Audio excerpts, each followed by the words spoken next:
Welcome everyone to the first Ringside Collectibles shoot interview, which will be a very in-depth conversation with the former World Wrestling Federation champion, Warrior. Thank you for being with us tonight. Good evening.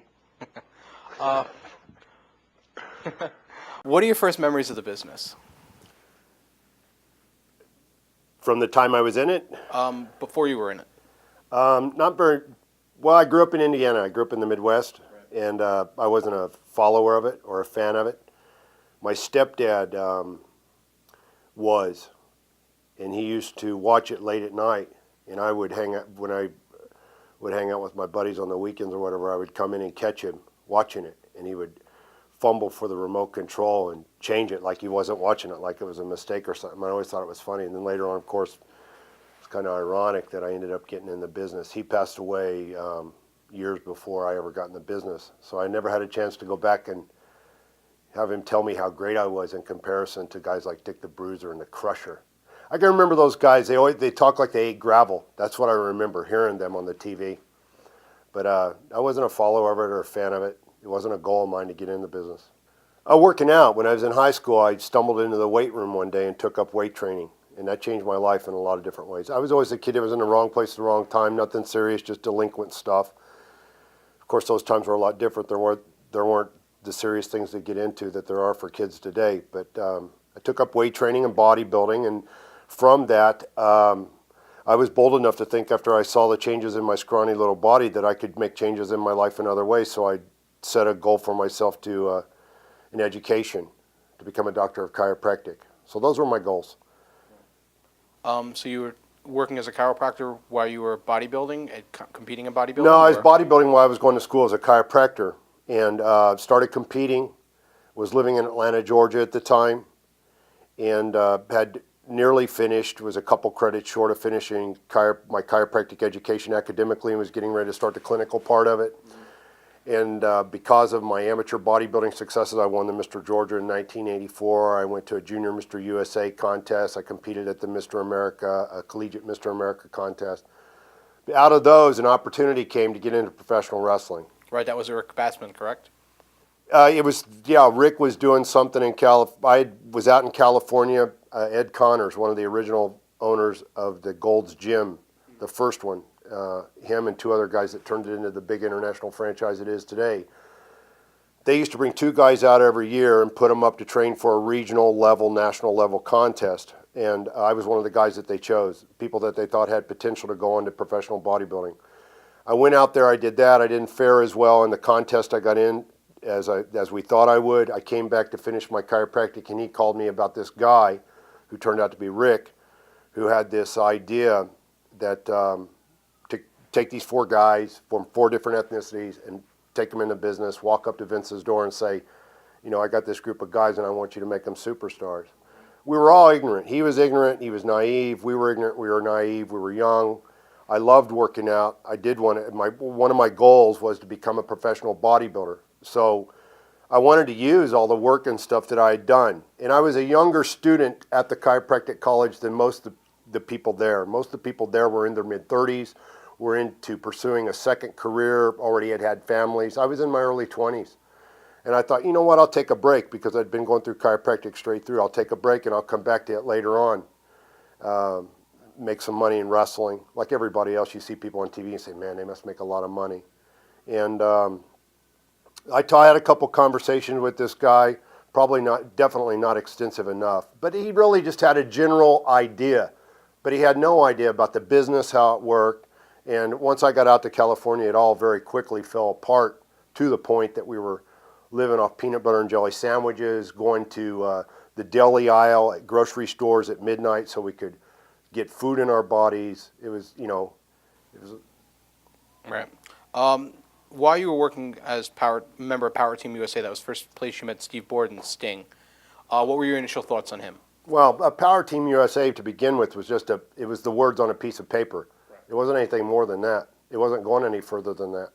And that's probably is evidenced by the fact that neither Sting or I, during any interviews throughout the year, biographically, have we given any credit whatsoever to Rick Bassman, because the guy wasn't credible, and he didn't have his act together. And really what he did wasn't Well, it wasn't very positive. Right. So how did you and Sting eventually end up gravitating towards each other and working as the Blade Runners? Well, Steve was one of the four guys, Right. and we got, he had set up some training through Red Bastien, and we probably had about 10 hours of training. They had a ring set up at a racquetball court at a health club, and we would go in there, and then they weren't smartening you up to the business. They really would just let you, they would sit back and enjoy the ridiculousness of big guys whacking one another and throwing each other on the ring, taking goofy bumps and stuff like that. But we got that start, and we didn't know better enough that we couldn't go out and wrestle. So we started putting packages together, and we sent them out, and one of the packages we sent them to was Jarrett's territory, Mid-Southern. Right, in Memphis. What were your memories of working there? What's the territory like? Well, we really believed on the way out there, because I can remember the drive from California to Tennessee, that it wouldn't be very long before we would be really successful, that we would make a lot of money, and we would go on and do really huge things. And very soon after we got there, we realized that it wasn't going to be that way. We started making $25 and $50 a night, had to write home and ask Ed Connors to send us money so we could have the money just to feed ourselves and get a hotel room. Right. And long trips. I remember the long trips. I remember the wondering, me and Steve, about the business, figuring it out, knowing that we couldn't ask anybody else except ourselves, but we didn't know the answers to things, We were smart enough to know that we couldn't ask questions without putting ourselves in positions where people would say, you're asking too many questions right now. We knew that. We were also respectful to the talent. There in Mid-Southern, none of us really knew the talent. I mean, none of us were wrestling fans before we agreed to become a part of this thing, to get trained, to become professional wrestlers. I remember watching Saturday the WWF shows, but those are the guys we knew. We didn't know the guys in the Mid-Southern territory. What were your initial thoughts of Jerry Jarrett? Nice enough. When we got to Tennessee, it was on a Sunday, I think it was, and we just drove into town, didn't know where to go, didn't know what to do, and he lived in Hendersonville, which is just north of Nashville, and we went to his house, and he had a huge estate, had like a marble floored dancing ballroom and stuff like that, and I don't know that we thought anything more about it, that we were excited to get started. They took us over to a house and asked us a few questions and stuff like that, made us lock up a few times. Any initial thoughts of Jerry Lawler while you were in the territory? No. We didn't know who he was. I mean, we didn't meet with him at first. Of course, later on you find out a lot more. I mean, a lot of guys in the business that went on to even become something in WWF had went down to Mid-Southern and had Lawler got in programs with them, and the Giant Killer, that type of thing and stuff. But that didn't happen to us there. Right. The feeling at the time was that you guys were very green, didn't know what you were doing in the ring. Do you feel that was justified? That was like a justifiable take on you and Sting at the time? I think our attitudes got us a long way in the beginning. That we were open to listen to, advice. Then we together on the long drives up and down the road would talk with one another about it, what we wanted to do. But we didn't know enough about the business at that time, and we weren't in a position to say this or that or this or that about how they should use us. Right. You said that you listened to the advice. Was there anybody in particular that gave you advice that you could still remember and ring out? It was, well, yeah, I mean, one of the funniest pieces of advice was this guy named Rip Morgan, who is a nephew of Jonathan Boyd and Luke. Well, they were the sheep herders, and then they became the bushwhackers. When we got our checks and we saw we were getting $25 or $50, we thought, man, we're paying that much in gas just to get up and down the road. And in the locker room one night, after we realized who we could speak more openly to, we asked him, we said, how do you know when you're getting effed, like on our pay? And he said, well, you'll know when you're getting effed, but then the question is, what do you do about it? So that was the funniest piece of advice we got. And then the Fantastics, they weren't so bad. Tommy was better than Bobby about not feeling insecure about, I mean, they had a gig there, they had a guarantee, they had their thing happening, and Bobby was a little bit more insecure that we were big, healthy, husky guys, definitely raw talent that could go someplace in the business. But both of those guys, we worked a little program with them as long as they could tolerate the potatoes that we were laying on them. And but those guys, and then other guys would, you know, in moments they'd give us Dutch Mantell, Bill Dundee. I mean, all in all, when I look back on it, I mean, we came in, we were green. They used us the best that they could for being inexperienced as we were, but they also didn't use us up and say, go back to California. So, What led to you guys leaving Memphis and heading for Bill Watts territory? Steve got hurt, and it sort of coincided with them wondering how they could use us because we were so big, and they didn't have any big guys there. And a call was made to Watts, and Watts had bigger guys down there. We stayed in Tennessee a while for Steve to heal up, and then we headed down to Alexandria, Louisiana. Right. What were your initial thoughts of Watts? There's so many things that have been said about him through the years. Well, it takes a while. I mean, to get an impression of somebody. We hadn't been in the business long enough to get any feedback from anybody about how people were. I mean, that comes with time. So we were busy when we were in Tennessee concentrating on doing the best we could, succeeding at what we had to offer there. When we went down there, it was a different, seemed like a more, a tenser locker room attitude. You weren't there long. You left and you went to World Class down in Texas. What led to you leaving Watts? There was urban legend that Watts had confronted you in a locker room and you refused to back down, and that basically led to you leaving the territory. Is that true at all? Well, it's a combination of everything. I think that was probably the end event that caused us to part ways. They gave us Eddie Gilbert, and Eddie was a company man. He believed in not ruffling any feathers and doing what they told you to do. And that was okay up to a certain point with me, but when it didn't make sense anymore, I didn't have the personality to take it. I didn't like to be handled that way. And Steve was more that he liked to be handled and have his hand held and taken into what to do. And there was one instance where we're in the locker room in Oklahoma City or Tulsa where Watts came back and ordered me to get down on all fours. He wanted to show me how to work a kick, he said, into the ribs. Well, I'd already heard the story that what he does is he gets the talent down into a disadvantageous position, and then he doesn't work the kick. He really throws it in and tries to break your ribs. And I told him that if he wanted me to go down on all fours, then he was going to have to put me down.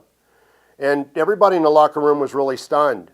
And then later, of course, after he had left, and didn't take me up on my challenge, Eddie chastised us that, you're not going to go very far in the business if you continue to do that.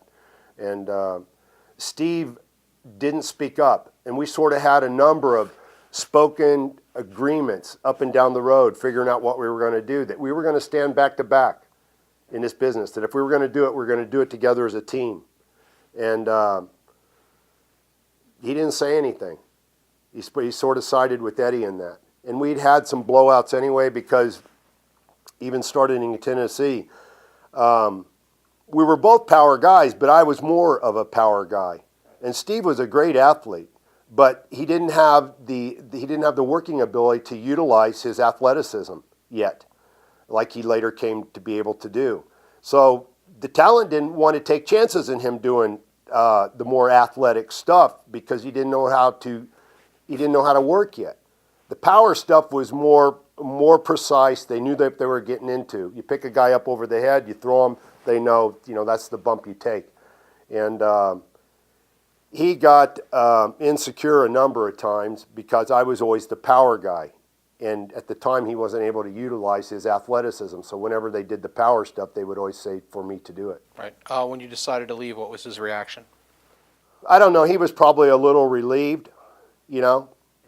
Now he could have Eddie all to himself, and he could be one of the boys with the rest of the gang all by himself. And Were you upset when you left the territory and found out that Watts and Jim Ross, who was the commentator at the time, they were burying you as not as tough as Sting, and Sting stuck it out while you No. had disappeared? I never heard it. Never heard it. They actually did do that on the the businesses of TV. work, that's what they do with everybody. Right. When you guys split up and you went your separate ways, was there ever a plan maybe down the line that you guys would get back together again and work together again, or is that was it? No, the plan then was really just to survive. Right. I mean, there wasn't any plan about a reunion down the road, you know. Let's get the Blade Runners back together or anything. Right. Were you surprised Sting went on to become as big of a name as he did? Not surprised, but I wasn't. You know, at the time, I didn't give much thought to what he's going to do or how he's going to succeed in the business. You know, I concentrated more on what I needed to do to succeed. At that point, you went down to Texas and you became the Dingo Warrior for World Class Championship Wrestling. Right. Where did the Dingo Warrior name come from? Warrior came from. I had gotten to the arena early that night. There was a TV taping at the Fort Worth Rodeo, and was standing around and had no idea what we were going to do or what my name was going to be. Hadn't really given it much thought, and somebody had made a comment that he looked, definitely looks like a warrior. And there were a couple other ideas that I said, nah, that doesn't really, I can't see that really working for me. At that point, the look of the character that eventually became the Ultimate Warrior started to take shape with the face paint, Right. the streamers around your arms, and the tassels. Do you remember anything particularly inspired it, or was it just looking for? Well, something? me and Steve had painted our face, not like the design that I started to use, which if you see some of the earlier Dingo Warrior pictures, it's a smaller design. And then the strings that probably just came from that was about all I could afford at the time, was to go to Hancock Fabrics and buy a couple strings. Right. By this point, this is your third territory. What were your memories of World Class as opposed to the other two? How do you compare it? A lot easier, a lot more, it was a lot friendlier. Right. And maybe it wouldn't have been, but I think that if Kerry had not hurt himself, but I think it still would have been, because that's the kind of people the Von Erichs were. Right. They were very friendly. It was a lot friendlier. The trips were easier. Living in Texas was great. Living in Alexandria, Louisiana was a crap. I mean, it was just horrible. And even living in Tennessee wasn't so great, the trips. I mean, with the Watts, I can remember driving to do the double shots on the weekends and then driving back to Alexandria at night, and, whoever was driving at 3 or 4 o'clock in the morning was going like 20 miles an hour and doing all those goofy things you do to try to keep yourself awake just so we could get back home, take a shower, get on the road, and go again. The trips were 4 or 5 hours sometimes. You mentioned Kerry getting hurt. That's obviously the motorcycle accident. Were you aware when he came back to wrestling he was only wrestling with one foot? No, they kayfabed that. So they kayfabed it even from the boys? Right. Okay. Any matches stand out from when you were working in World Class as matches that you were proud of, or looking back you thought this is where I learned something important? Well, yeah, I mean, it's the nascent Ultimate Warrior began to come together there. His energy, his mannerisms, his jargon, his body language, and stuff like that. Of course, I worked with Rick Rude there. That was a good experience because Rick was a professional. He had more experience and knowledge than I did at the time, but he didn't use it to take advantage. He used it to build a match and make a character and make you understand what you're going to do, what you could do, the character could do or should do. A lot of the guys down there, Chris Adams, of course, there were a lot of assholes too. Matt Bourne was down there, the guy that went on to become a dork. He was a real dickhead. Buzz Sawyer, was a real nutcase. I mean, those guys were really malicious. They really tried to hurt you. Bruiser Brody. I mean, a lot of guys that aren't around anymore. I mean, I haven't written my book yet. A lot of the stories about them. And then I come in, and I'm not a Von Erich in name, but I come in and become popular because people start making the comparisons between the physique and the look, me and Kerry. Right. And they didn't like that because Dingo Warrior became really popular, even to people outside of the Texas area. You mentioned Bruiser Brody. What was it like working with him? Bruiser had his spot in the business, but he was a conniver. He was always trying to figure out an angle to work at all the territories and screw everybody over. He was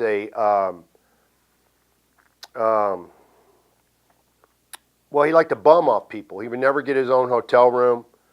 He would never, you go out with the guys or something like that. He was never the one to offer to do the right thing and pay for something.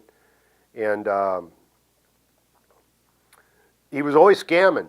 Right. You never knew, and he was always looking out for himself. Like there's another guy that's deceased now, the guy named Jeep Swenson, who did the Batman movie and ended up dying of a heart attack a few years ago. Bruiser brought him in when he was doing Red River Jack. Right. And I was working the thing with Red River Jack, but he was a babyface. And he had this desire. I mean, he told me in the locker room one time that he wished that he was a heel. When a guy wished he was a heel, he tells me in the locker room, well, be a heel now. You know what I mean? You got to be a heel to make a point of that. You got a problem with me in the ring, but they brought the Jeep Swenson guy in to sort of, he was really green. And we used to, in Texas, it was a shoot down there. And at the time, I was I didn't quite understand. I like working stiff and stiff and a little snug anyway. And, but they used to use the chairs and they would lay them in with the intention of putting me out of the business. Memories of working with Gary Hart, rather. Gary was a nice guy. He's well known for having a good mind for the business. Was he able to pass on anything that might have helped influence you later on? Oh, I don't know. If he had such a great mind, then why did he never got it out of Texas? How come he didn't do bigger things in the business? I think sometimes there's just a mystique that comes with people that's not necessarily credible. Thoughts on the Von Erichs?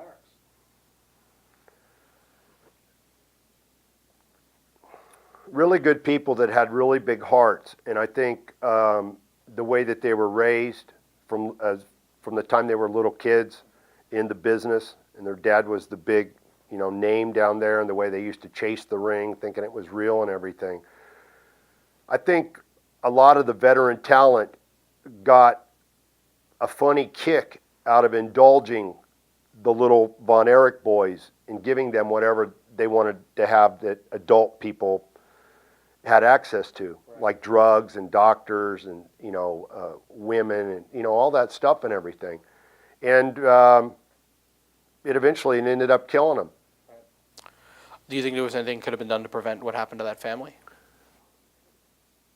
I don't know. What do you think are the biggest misconceptions that Gary?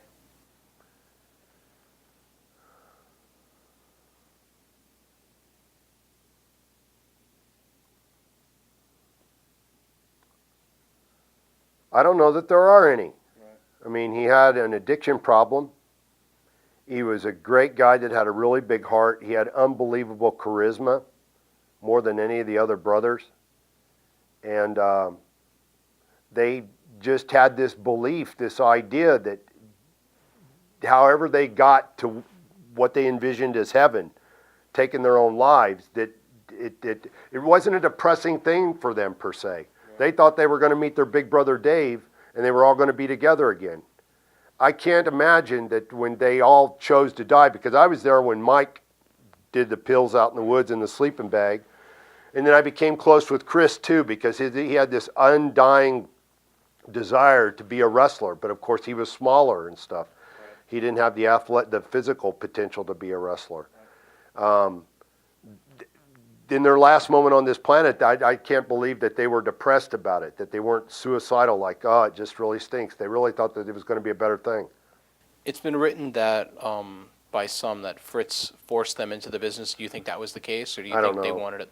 Okay. Oh, come on, what young kid wouldn't want the adulation that's going to come from that type of thing?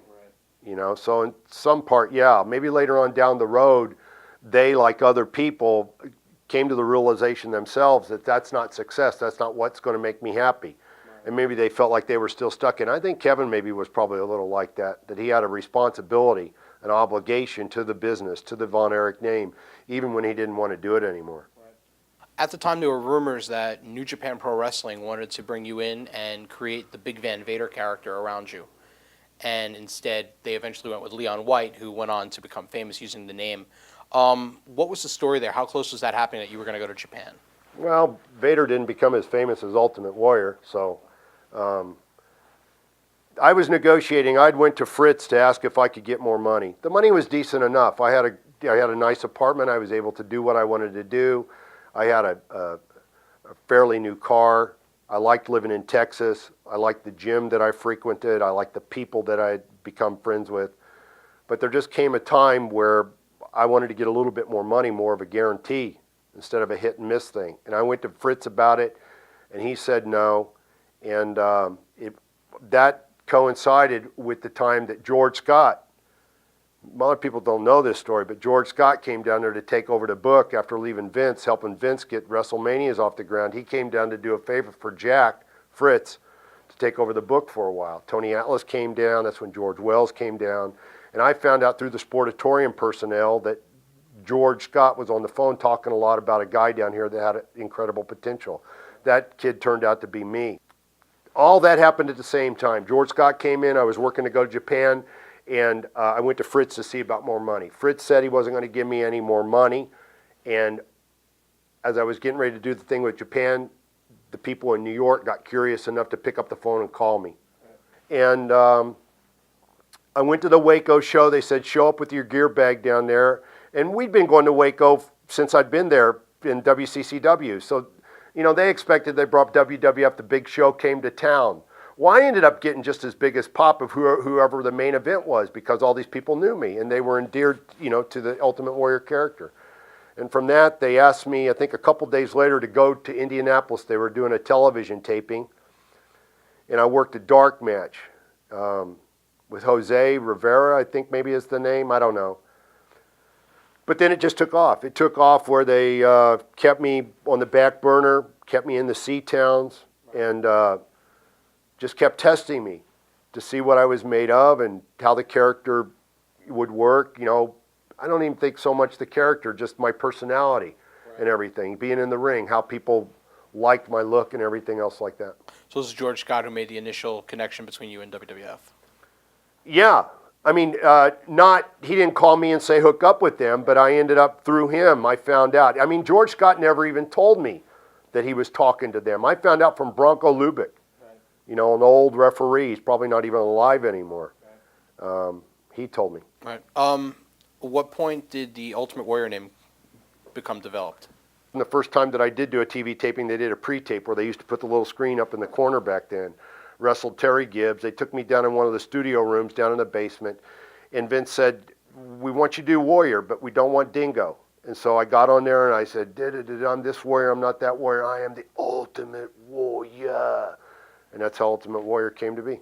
There were several things in the Ultimate Warrior character that became synonymous with it. Where did the ideas come for you to race to the ring, shaking the ropes, things of that nature? Was that stuff that you brought to the table, or things that their creative end suggested? They were mine.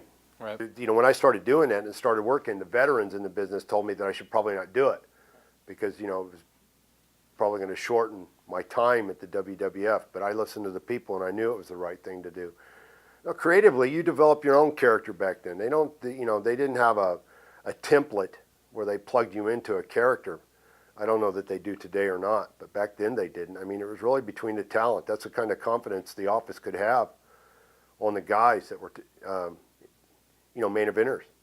The urban legend at the time was that you got so worked up charging to the ring and running the ropes that you were out of gas like the second the match would start because you would need to catch your What wind. do you think? You want to do it? No, not at all. Shit, I gave more at my ring entrance, and people, the fans, got more back out of my ring entrance than most people gave the whole match.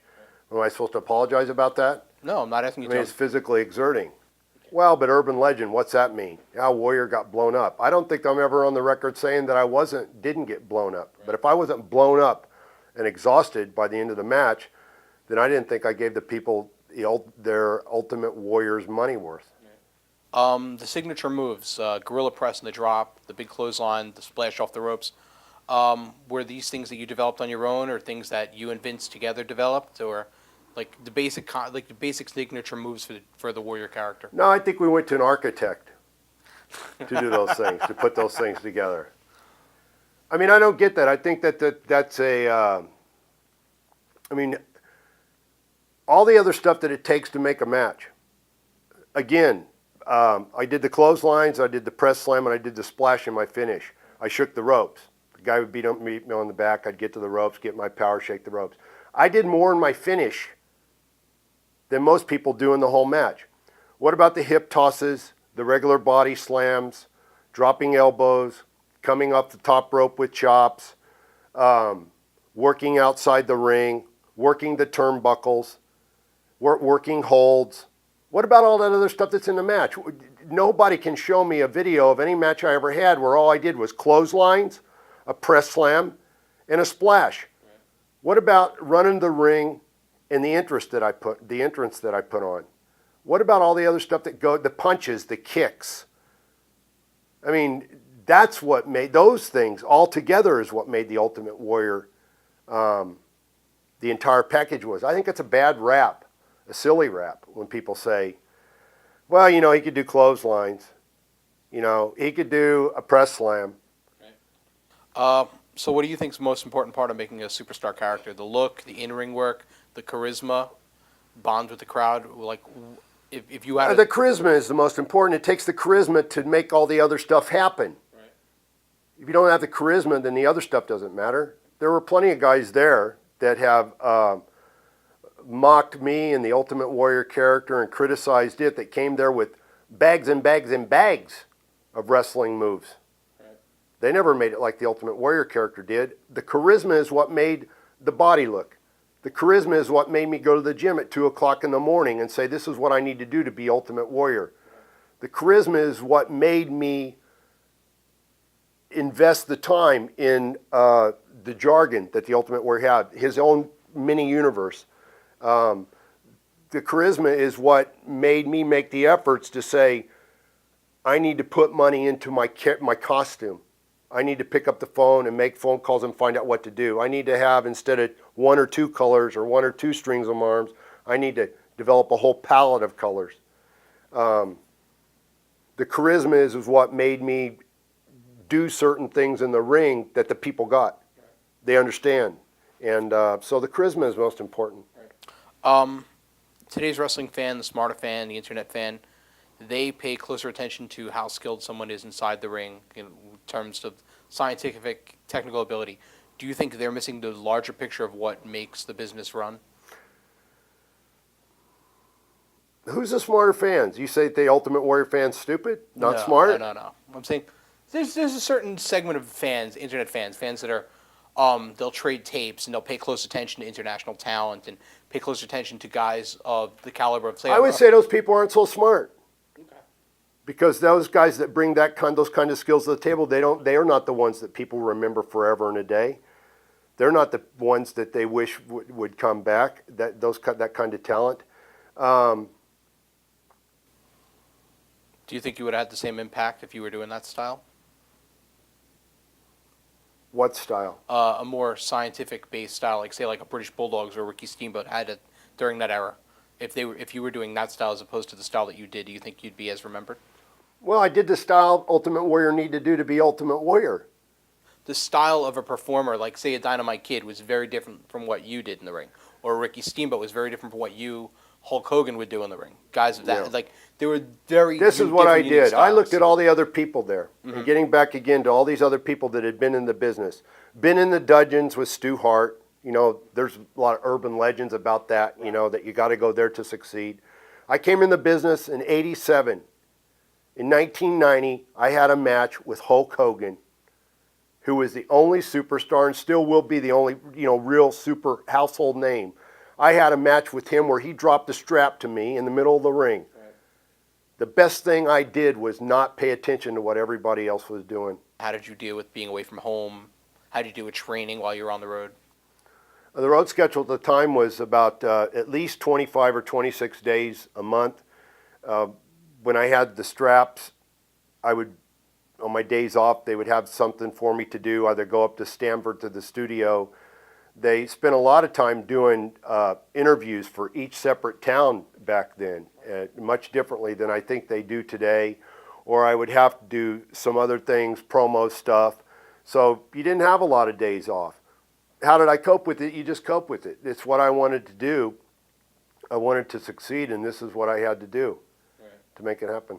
Dynamite Kid wrote in his book, I don't know if you've read it, that No. the road schedule was so hard that the only way to survive was to do drugs, uppers, downers, to keep yourself awake because of the crazy hours, cross-continental flights, things of that nature. Do you think that was the case for everybody? Or No. No? No, I didn't do that. I mean, I did what I had to do. I did, if I had injuries and I could get something to kill the pain, to be able to work the match, because the people, people have compassion, but after they bought a ticket and there's 10,000 people sitting in an arena, they don't care. They want to see the match. They want to see you perform. I did what I had to do, but I didn't abuse anything. And I don't think that's the story for everybody, no. What was the steroid use like at the time in the company?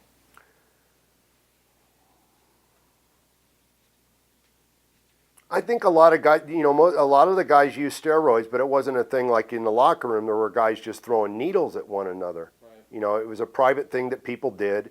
At the time, in the late 80s and early 90s, you could get a prescription and you could go to a doctor and you could have it administered. Right. When I lived in Texas, I used to go to Fort Worth and have it done. I think steroid thing, talking about it, is a catch-22, so I won't even go there with it. I think there's a certain level that athletes reach where they have to make a conscious decision as a mature adult whether they're going to play by the rules it will take to be the best in the world. Right. And I'd been, before that, when I wanted to be a professional bodybuilder. I went to California. I spent some time. When I was a young kid, just out of high school at Indiana State University, I had an experience with a world-class shot putter that impacted me in a way where I didn't think about steroids for like another 6-7 years, and just concentrated on working out and getting big and eating good food and stuff. And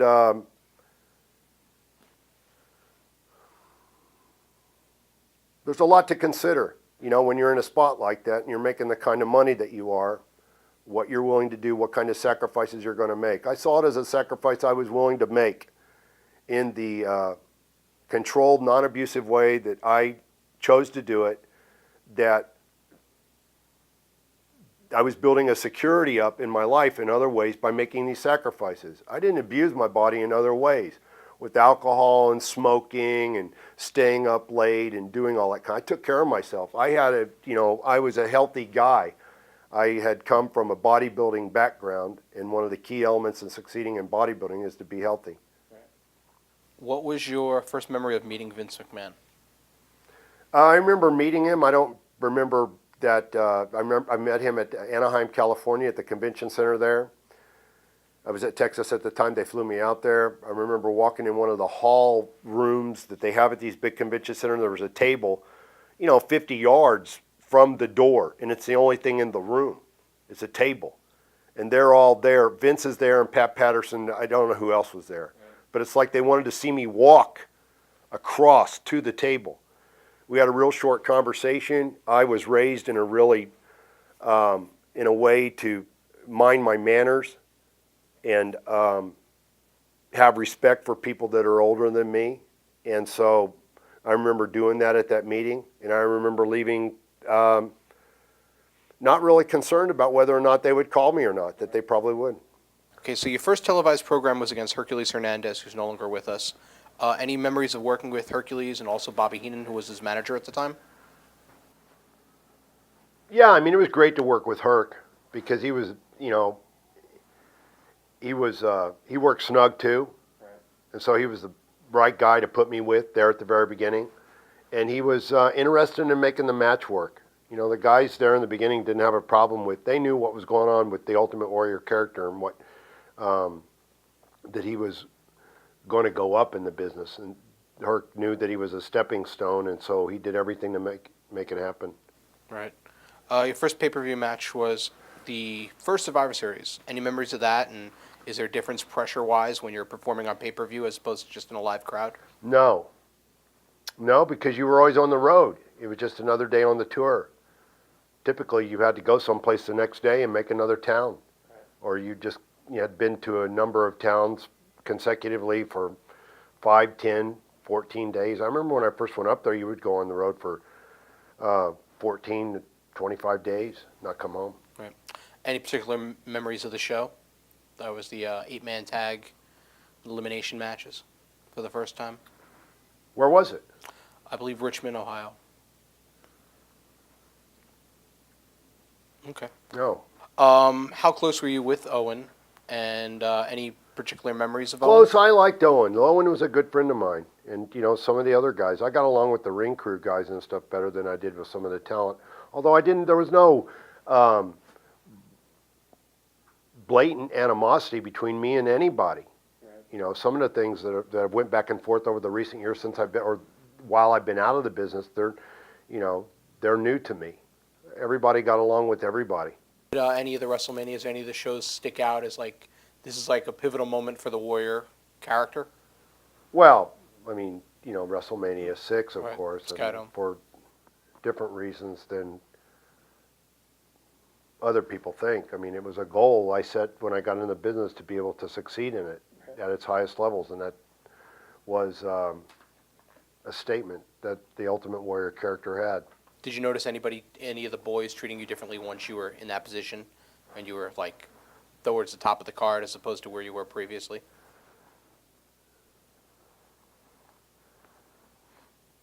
I never really paid any attention to how they treated me. I was a nice guy. Right. I've never, in the business, different from a lot of other people, I've never been envious of other people that have talent. It makes me work harder. And in this business, those kind of people are hard to come by. I wouldn't let how other people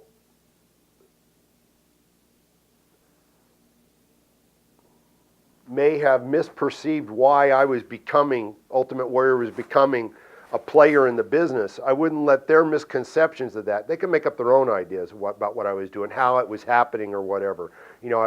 Favorites were being played, or I was, doing, whatever they wanted to do, however they wanted to make it out in their mind. I didn't let that stuff bother me. My goal was to succeed. I wasn't interested in playing those kind of games, and I never allowed myself to. On the road, you did a house show series with Andre the Giant, one of the last house shows tours he did before his health forced him out of the ring.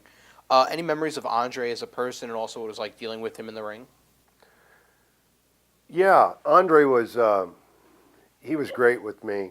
Of course, he either liked you or he didn't. There was no in between. He worked, I think, with Randy before he did that run with me, and he didn't like Randy at all. I don't know what the reasons. You just don't ask Andre why. But he liked me, and the reason why I think that he did was because he saw how hard I worked and how much I put into my character and my gimmick.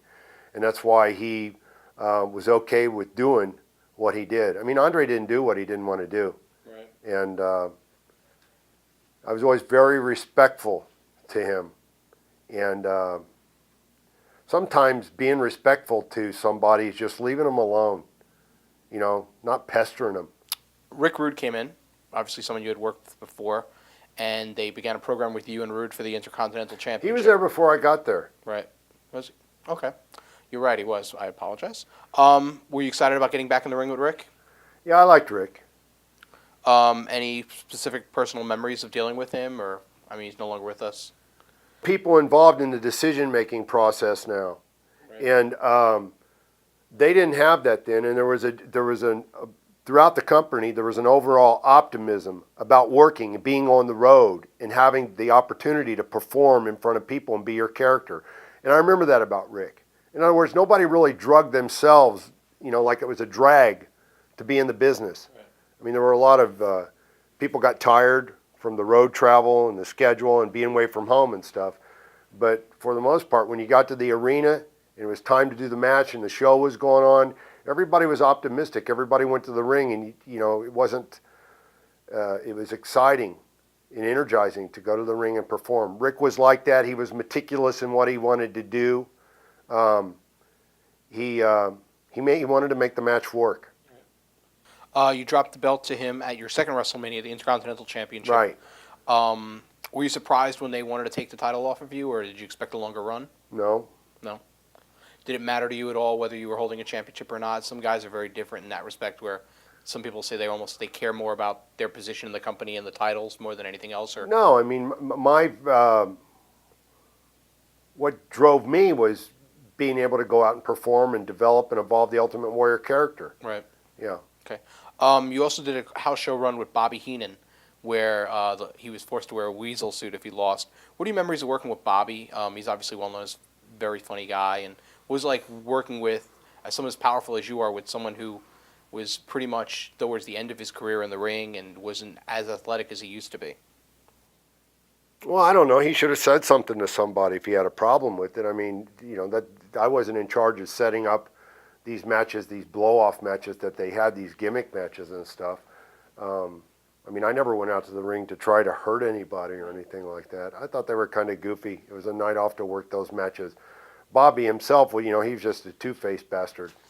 He always has been in the business. And so...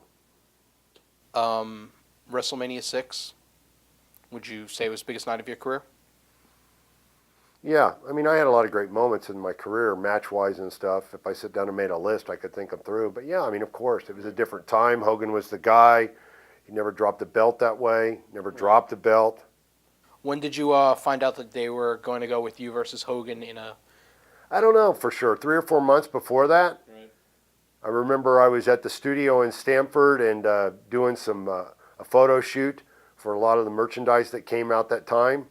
And at the tail end of the photo shoot, Steve Taylor got a phone call to come see Vince in his office. I went over there and Hogan was there. And they said that this is what they were thinking about doing. Right. I didn't ask any other questions beyond that. I thought it was great. It's awesome. I mean, there are all kinds of different steps that I was taking and becoming successful in the business that always kept me excited at the time. You know what I mean? Right. They first teased the match at the Royal Rumble, where you and Hogan ended up in the ring by yourselves, and the match was every man for himself. So it was pretty rare that you would see baby faces in the ring against each other at that point. What was the crowd reaction like? Or was that I don't know. I think, I'm getting to a place in this interview where these questions they're sort of getting redundant. Like I'm supposed to, every hair on my neck that went up on every match that I had, I'm supposed to remember it. A lot of that out there, and maybe a lot of the other people didn't look at it this way, and it sort of leaves me at odds with a lot of the talent that's out there today and wants to take every opportunity it can to criticize what I did in the business. It was a job. Right. It was a goal for me to achieve, and every time I got in the ring or went to a town or every big pay-per-view or every big, this Royal Rumble thing that you're talking about, it's about doing your job. And maybe that's not as warm-hearted as people would like for me to remember it. But what type of preparations went into the match? For me to do my character whenever I was at a show, there was a whole mindset I needed to get into. There are a lot of guys in the business that could just pull up their trunks. I mean, just really literally step out of their street clothes, right, pull up their trunks, and just, walk out to the ring and just get warmed up out there and do their thing. I had to become just a whole manic thing before I even went out there. I had to be left alone. I would stand in the corner and F it to summons up the brazen attitude I needed to have to go out and from the jump, as soon as the music comes on, run through the ring, concentrating on where I'm going to run, what steps I'm going to take so that I don't get stuck by the people, them grabbing my strings, making my way up to the ring post, getting on there and doing that. I mean, I was always concentrating on what I needed to do. So a lot of physical warming up. I was not the type of guy that could just, somebody like a Greg Valentine, his body is sort of like, all his bones and everything are sort of locked. He's like an old dinosaur. In other words, the way he is backstage is the same way he's in the ring. He doesn't have to worry really about pulling something or breaking something. And I always had to be concerned about that. Was there a lot of pressure going into WrestleMania 6 knowing that you were going to be carrying the entire company? Carrying the entire company. Come on, there's a lot of people that make it work. Look, I've been defensive over the years when people start to say that Titan made the Ultimate Warrior. That's bullshit. People can't make what this thumbprint makes me as the person able to pull off the Ultimate Warrior. Right. But it's a two-way street, and I've never denied that. But you know, I never looked at it in those terms. I think probably Hulk and those guys did, and I think that's because they were trying to make themselves out, you know. I mean, there are a lot of different people that make the business work. This match you have to have memories of. So what was it like being in front of 60,000 people and being the first person in the modern era of wrestling to pin Hogan cleanly?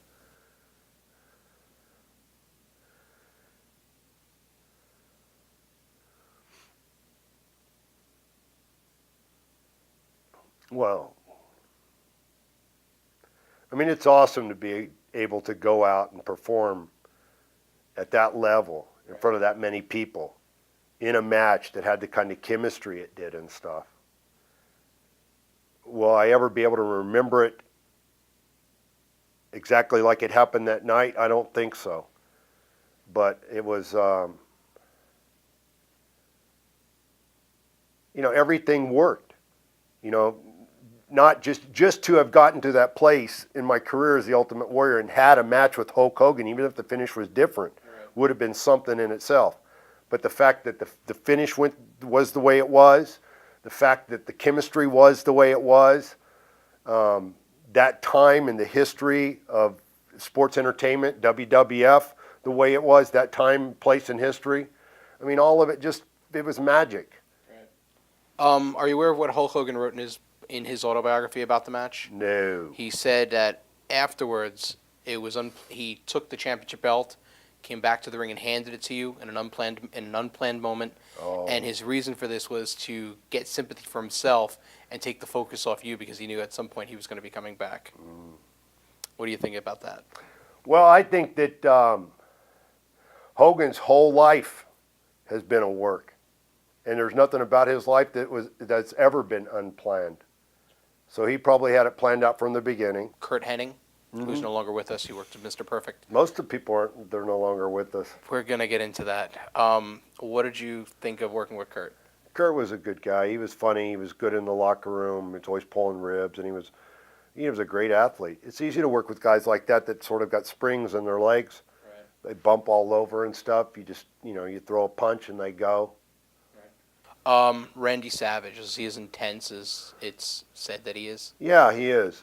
We both got A personalities, and typically when you get two people of the same type of personality, there's a clashing, but there wasn't between us.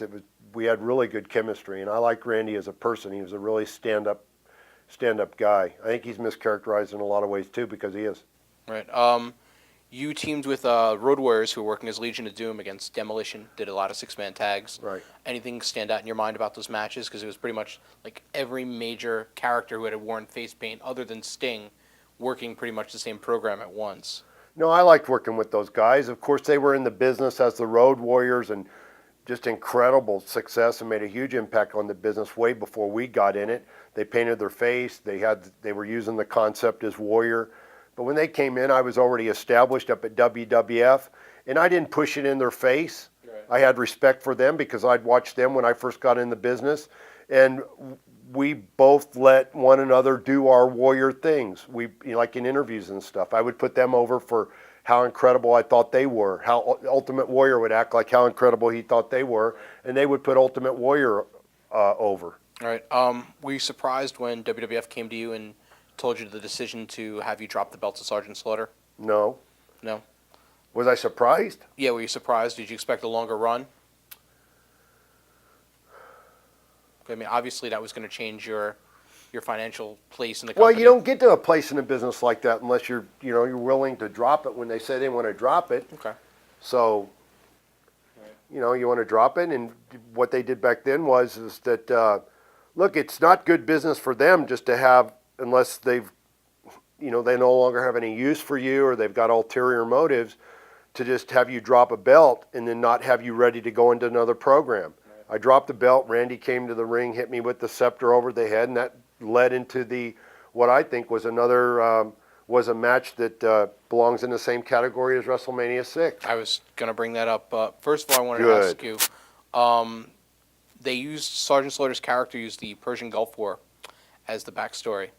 At the time, Angle was pretty controversial. They got a lot of bad publicity from it. Do you remember what the wrestler mindset was at the time? Was it just business as usual, and this is what's going to drum money? Well, look, I didn't have the knowledge and the opinions that I do today and the things I'm doing. I was a different person. I can't remember anybody being upset enough. You know, come on, I've been in all the top locker rooms in the business and listen to the guys whine and moan and bitch, and they never do anything about it. Right. Not one of them.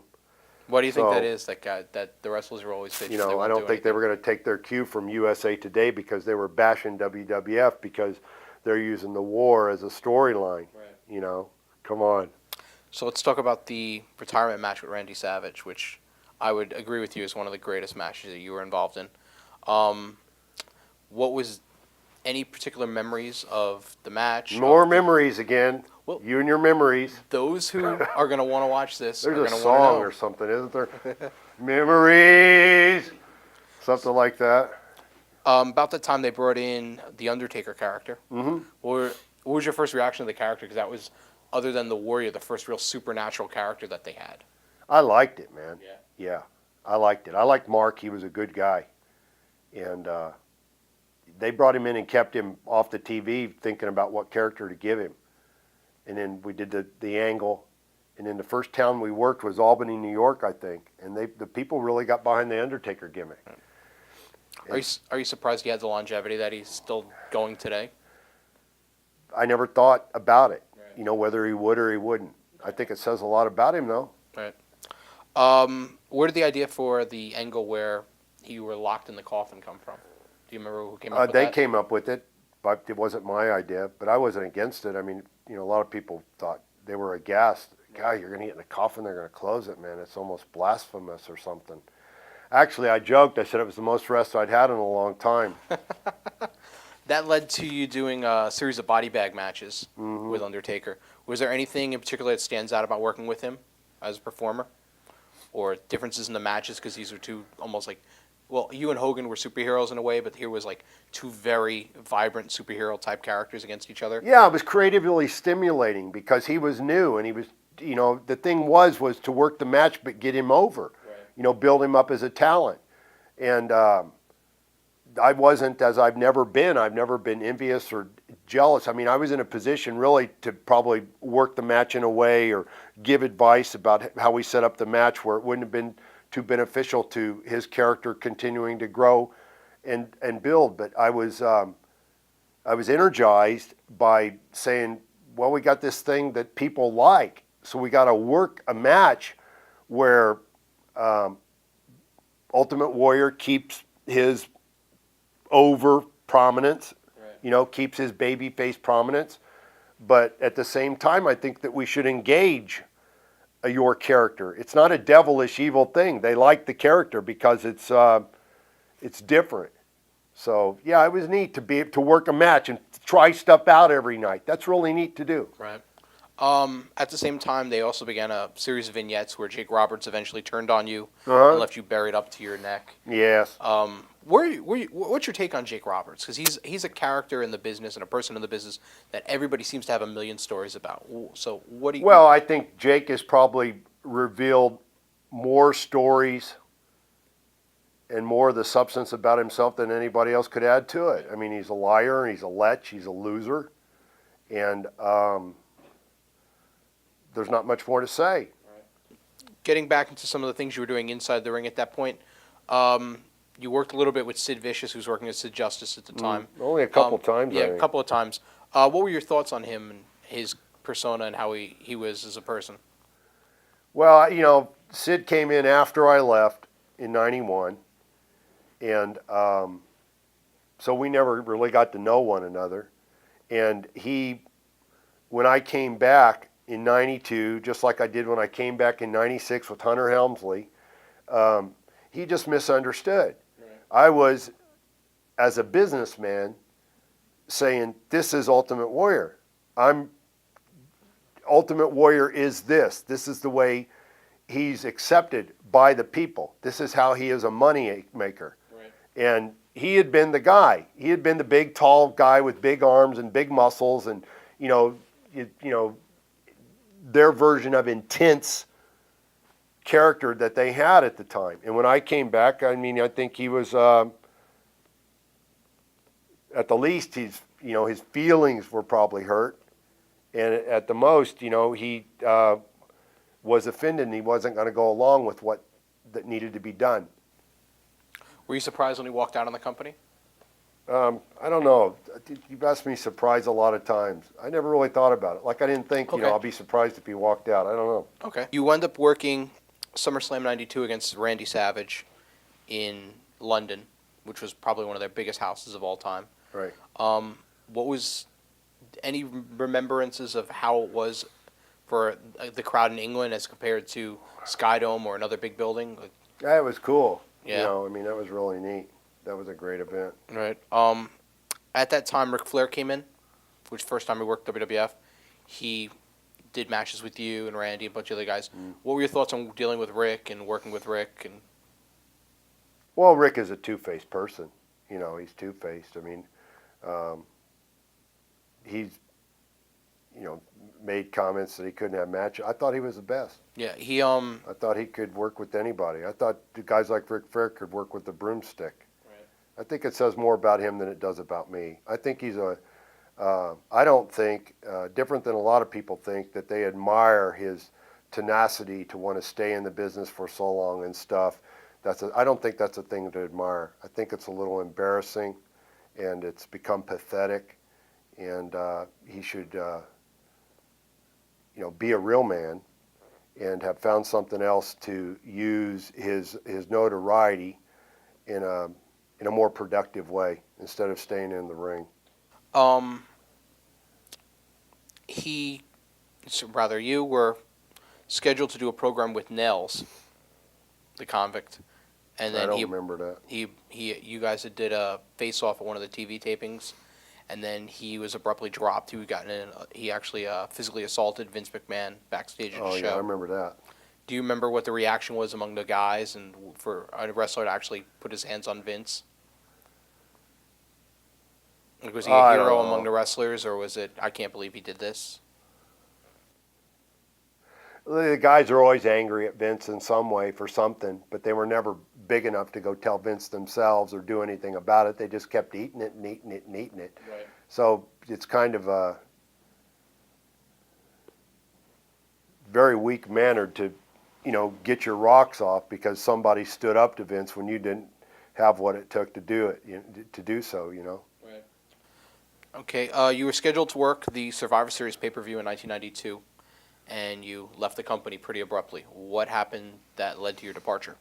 Well, Vince started concocting stuff up to save his own butt when it came to the steroid thing. I put pressure on him to follow through on the things he agreed with for me to go out and do stuff outside the business so he could go ahead and start grooming the fans to accept the entertainment of the littler guys. And then the government started applying the heat when it came to the steroid thing. So he needed some scapegoats, and he used me and Davey Boy.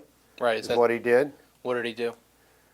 Well, he started making it look like the drug test we were taking, our levels were high and stuff, but and turned that into a reason why he needed to get rid of us, so he wouldn't have to deal with it. And in his mind, he thought if he did it that way, then he had the upper hand as far as controlling us outside of our wrestling, outside of our contracts at WWF. In other words, if he terminated the contract and made it look like we did something wrong, then we didn't have any powers even outside the WWF. Right. That we didn't own who we were, that we couldn't go wrestle for other people and stuff. Okay. And even the doctor is on the record, Pasquale at the time, saying that our levels were not indicative that we were using steroids or doing drugs at the time and stuff. But that didn't matter to Vince. Vince was going to do what he wanted to do at the time. He made up his own stories. Okay.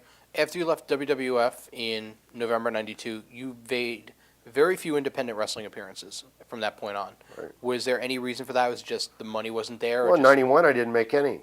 Right. I made a few. They were good money. Right. And but I really wasn't interested. I get contacted by a lot of people. I mean, you're one of the smart, the smart wrestling fans. I mean, there's a lot of people out there that they got a remote control and they know all the talent and they think they know what's going on behind the scenes and they think they could become a promoter or put on a wrestling show. A lot of stuff is just bunk. Okay. You were involved very briefly with a promotion called the National Wrestling Council in Las Vegas. How did that come about? That was at the tail end of '95. I had my gym out in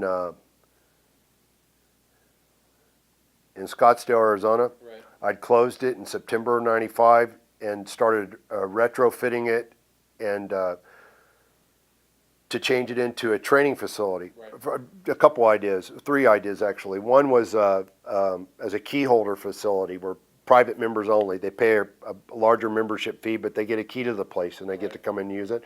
Another one was I had being in Scottsdale, Arizona, and people finding out about my gym, a lot of other professional athletes that were at the end of their career or had gotten cut or whatever were great athletes, wanted to know how to get into the business. Right. And so I started thinking it through, and I met a lot of guys that probably were really great raw talent. They just needed the good direction. They didn't need to go to a wrestling school like Buzz Sawyer had, right, where he just stretched them and broke a couple bones and took their money. And so I put together the idea, you take these guys, you bring them in. I had a ring in my gym, and bring these guys in and develop them, turn them into characters. Typically characters in the ring, guys in the ring, whatever their characters are, is just an amped up version of who they are naturally outside the ring. Right. Their personalities, their quirks and stuff like that. I'm naturally intense about everything I do in my life, and Ultimate Warrior was just a manifestation of that, an in-ring manifestation of that. Right.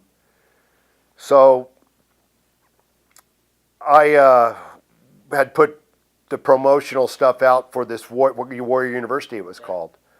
And when I started getting that back, I got approached by TC, I think his name was, and about doing a show, working with Honky Tonk Man. Right. And I'd gotten in my own ring and started working towards, that I was going to get back in the ring and do something. Right. I mean, use Ultimate Warrior for it. I put together a commercial and everything. And so it just worked out well to do it. I went over there. It was good money just to shoot over to Las Vegas and do it and get back in there and blow up a little bit and get ready to do the camps at Warrior University. Right. You worked the first match against Honky Tonk Man. There was talk that you were going to, well, I know Martin himself had said that you were going to be co-promoting the company. I talked to him about it. I was interested. He was drawing a full little house over there. And he also had a gig. I went over there and sat down with somebody, I want to say the Aladdin Casino. It was not one of the cushier places that are there now, but it was right on the strip. And he had a deal with somebody there that they wanted to do shows. So I was interested to get involved. And we promoted a show, the first show to take place at this casino and stuff. And I went over there. I spent the night in that hotel that I was supposed to work. But TC didn't come through with his end of the deal. Right. And if you don't do that, that doesn't work for me. Right. So that was the second appearance that you were supposed to make? Yeah. Okay, because that was always pretty much, there was always a big question of what happened, because everybody knew that you were I was in a hotel. Yeah. I stayed in a room in the hotel that night with my girlfriend at the time. Right. We got up the next morning, we came home. Okay. There were conditions he was to have met when I got there at the hotel, that stemmed from the ticket sales and everything that had taken place. Right. The numbers and stuff that he'd given me. Right. So it was a financial situation. And he didn't come through with his. He didn't come through with his. Okay. Into the deal. So the Warrior University led to, you also did a workout video at the time. Yep. And there was also the comic book deal. Yep. How did the outside projects come together? Well, I started using the character that I spent all those years developing, creating in entrepreneurial projects. Right. I mean, in the early 90s, I was already thinking, can I use this character later on? Ultimate Warrior, by all the little kid fans, always represented like a true-to-life superhero comic book character that walked off the pages. So I wrote the story. I created a story around this graphically created Ultimate Warrior comic book character. And with the ultimate goal was to do an animated movie. with it and stuff. And then the workout video was a natural for me. It wasn't a workout video to show people how to work out. It was a 30-minute thing, like you put a cassette in, a piece of music in before you go to the gym to get you inspired. And it was more like that, which was different than anybody else had done at the time. And I was doing T-shirts and hats, and I had a pro shop in the gym, and it just grew into doing mail order. Looking back, were all the outside projects worth your while? Yeah, they could have been. I mean, one of the conditions that I had with Vince and them when they called me, Vince called me at the end of '95. All right, we're about to get into that. That actually happened because I was doing the Las Vegas thing. They had his lawyer stepped in, and I told TC, I said, no, once again, they made the outrageous claim that they owned the character and nobody else could use it. And really, it was a bluff more than anything else. I mean, they had the money and the lawyers and stuff to keep pushing it through like they did eventually in our 5-year lawsuit. As long as somebody would stick it out, I mean, ultimately you would find out, the court would, that, no, they didn't own it. I owned it. I created it. And,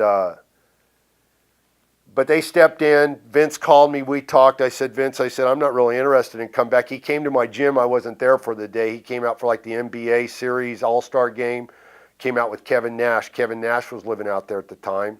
Right. And I wasn't there. My manager called me. I didn't go to the gym. And he ended up getting in touch with me with Osbert Diarse, the guy that was in charge of licensing at the time. Or what? I said, look, Vince, I can't come back under a generic contract. Forget about it. I'm not coming back. It's got to be different. You don't own the character. I do. I got all this money invested in all these other things I'm doing. I'm not giving it up just to come back and be a wrestler. Ultimately, he sent me a few days later, he sent me a generic contract. And I called him. I said, Vince, man, F you. It's not going to happen. And then Linda called. And I knew Linda because I'd stayed at Vince's house. And, Titan always acted like, you're part of the family. So I knew everybody. I was close with Shane.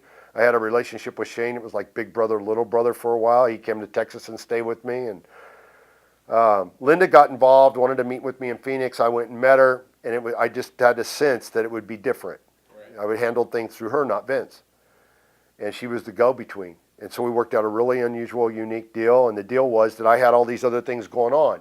I get to bring them back and plug them into your merchandising and marketing network, and I'll come back and be a wrestler. You pay me a price for that. And 4 months after I came back, we had a real clear separation between the intellectual properties. Feel the Power was Ultimate Warrior as a wrestler. Always Believe was Ultimate Warrior as a comic book character, Warrior University, and everything else. Right. And those are the two catchphrases that have come to identify the two. Right. Of course, the NFL has Feel the Power now.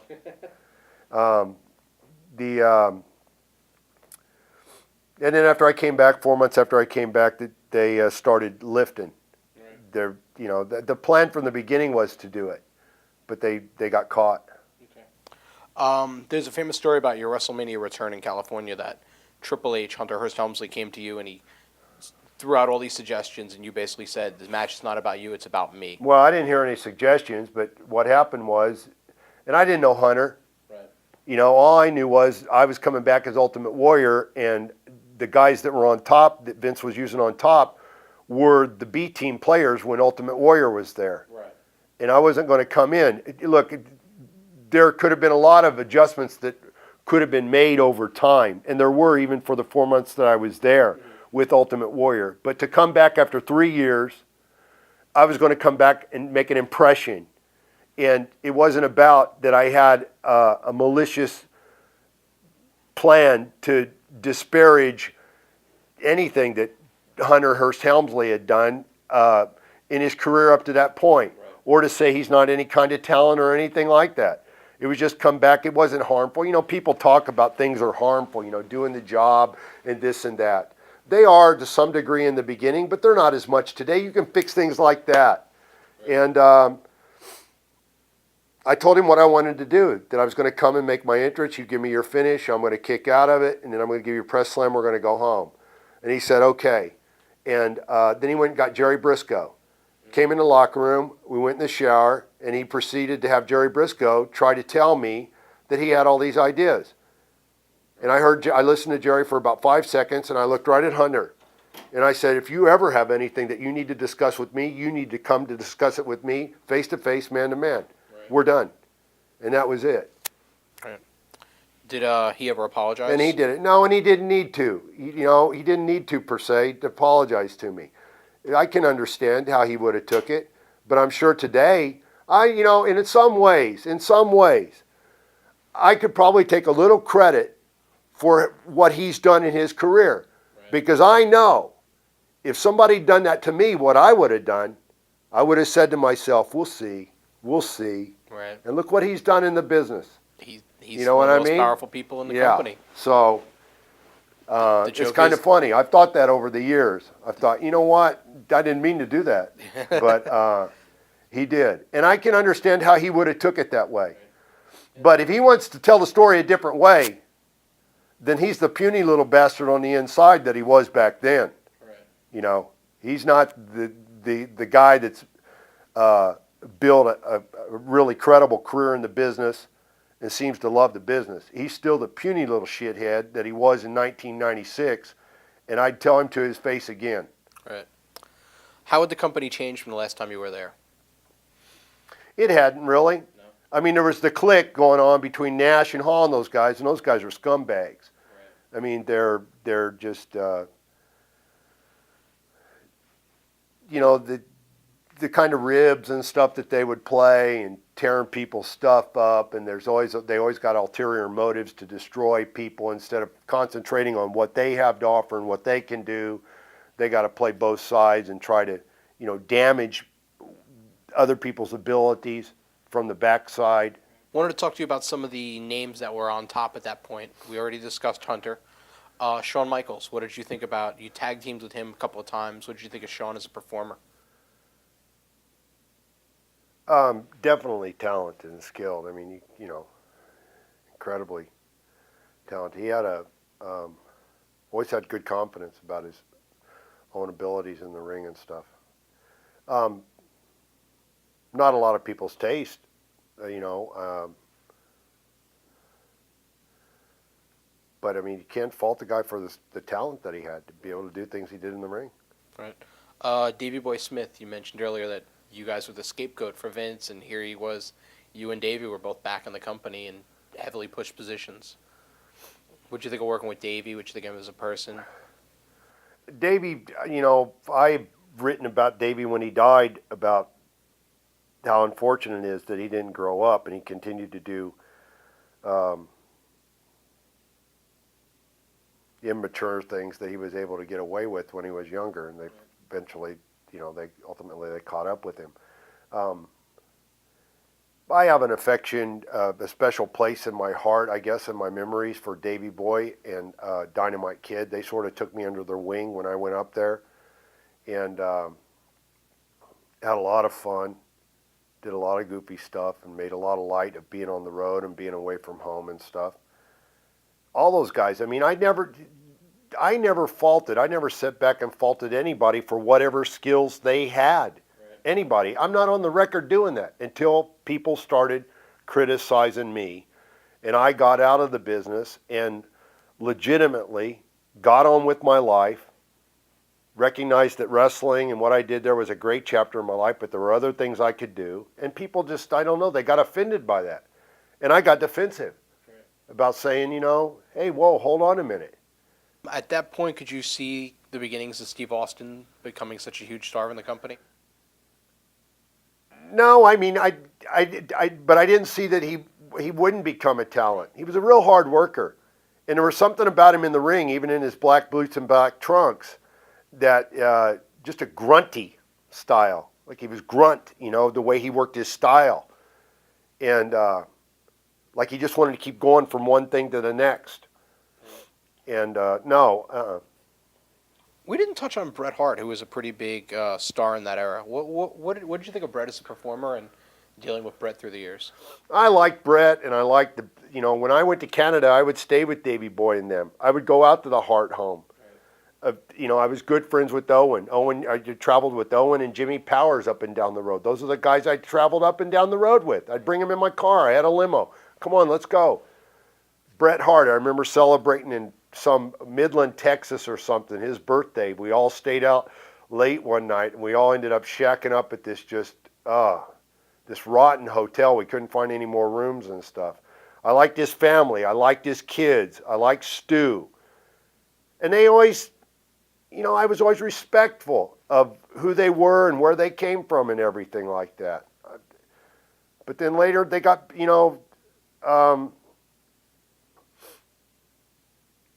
just started criticizing me for no reason. Right. And I made some comments about Brett. I think Brett probably would have felt better about what he did if he had pursued litigation like I did. I saw it all the way through. And I think he stayed bitter about that, that he went to WCW, and even though he made the money, he didn't get to finish his career the way he wanted to. Well, I thought people like Brett that had been in business for so many years knew how to handle all kinds of different business waters, whatever they were. They could make the best of it. How do you think you would have handled that situation in Montreal if Vince had changed the finish the last night you were in? I don't know. That's a what if. Okay. I think in some ways it was all, the camera was in the right place at the right time too often for that documentary. Give me a break. So you think it's possible it was yeah. It was a work? Well, in some ways, maybe not all the way. Okay. But I think everybody got okay with it. I think even how personally affected he may have been, and how much of a shoot that may have been, that for the purposes of a documentary, they stepped back and saw what they could get out of it.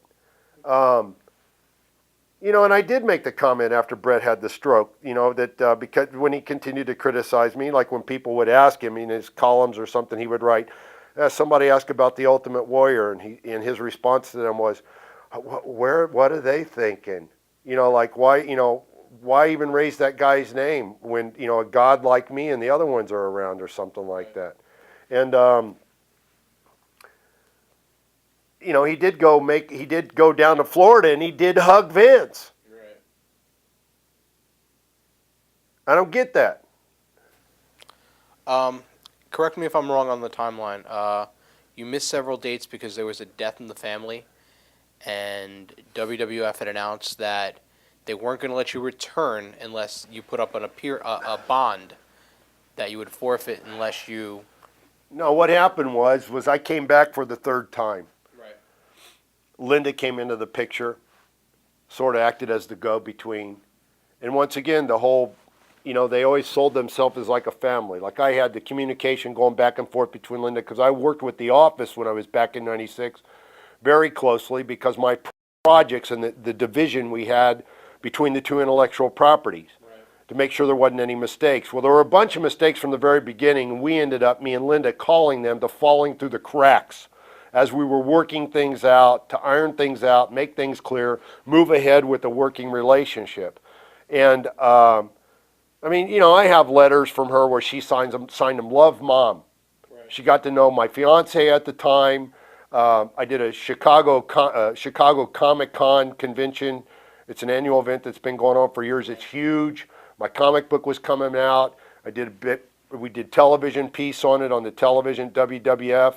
And she came there, spent the weekend with me and my fiance at the time, got to understand the natural crossover market there. And, I've talked to her a lot about that, what wrestling needed to do, and they've done it. And did I do it for them? No, they've done it. But I talked then in '96, before it even happened, that what they needed to do to diminish the stigma professional wrestling has with it, they needed to cross the threshold into legitimate entertainment. Right. The comic book was a way to do that.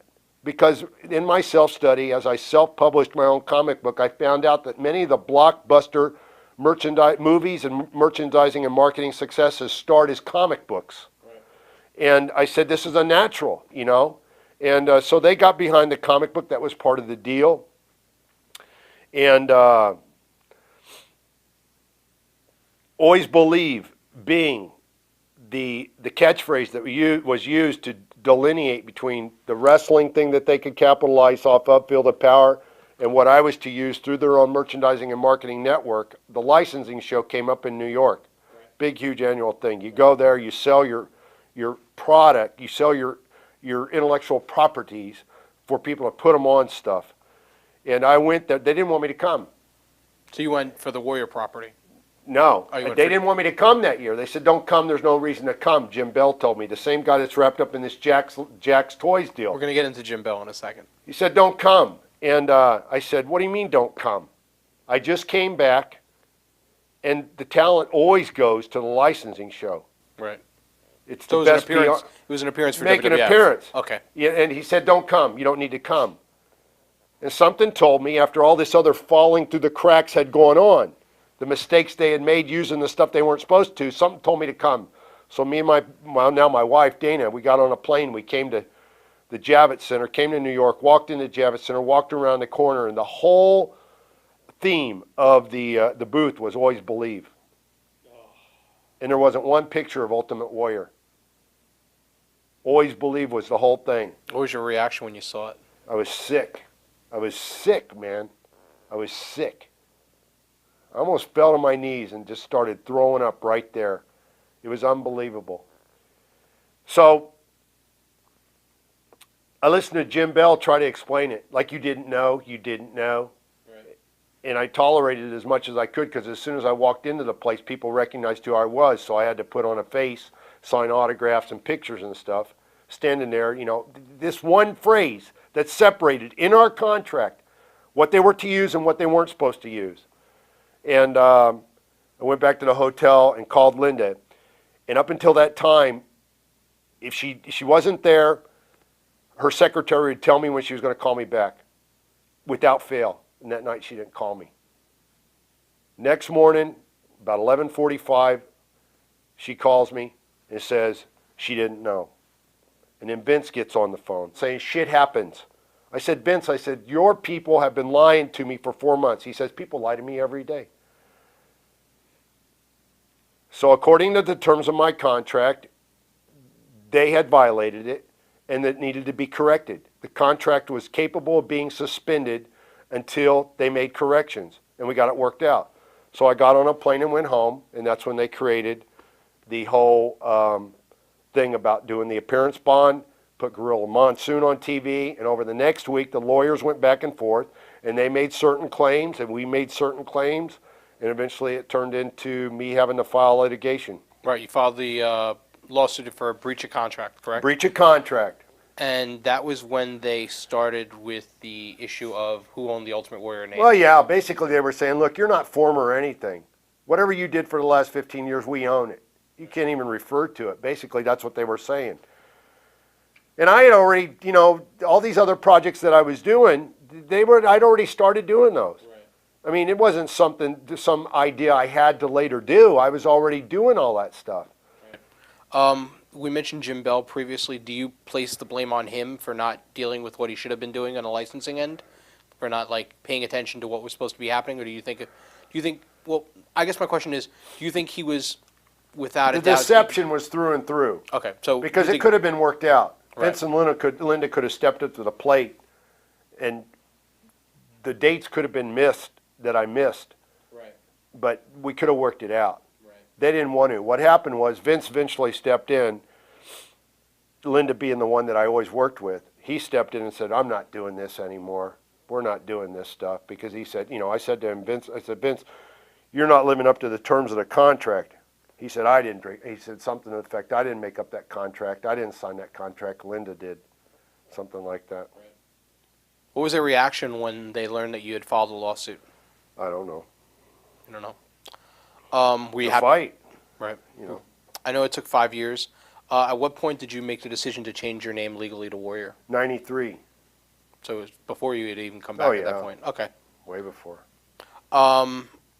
Did you find it ironic that you had changed your name to Warrior and here you were fighting for the rights to it? Like, at any point you said... Well, they couldn't take those rights away, okay. You know, for me to use the name. I mean, they made certain outrageous claims like that. Like, you know, I changed my name in 93 because I foresaw, getting back to when I was talking about when I had the fallout in 92, because Vince agreed to let me go do things outside of wrestling. Have an agent outside of WWF, right. Not somebody at WWF that has the power to reject or deny opportunities for me to go out and do something outside the wrestling ring. Right. And I went to California and I had a great agent at the time for a big entertainment agent company out there, and I wanted to do action movies. I wanted to use who I was in my look to do action movies. I thought it was a natural, and I had incredible discipline to do whatever it took, you know, even make in the beginning monetary sacrifices and pay just so I would get put, excuse me, have people put around me that could direct me effectively so I could go on and be successful at it and stuff. I lived out there for 6 months. Anyway, that's another story. I just eventually got sick of the phoniness of it and everything. But later in my life,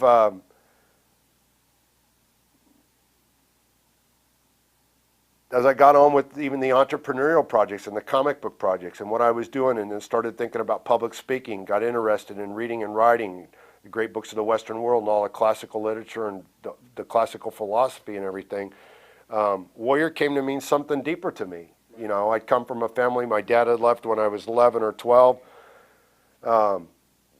and I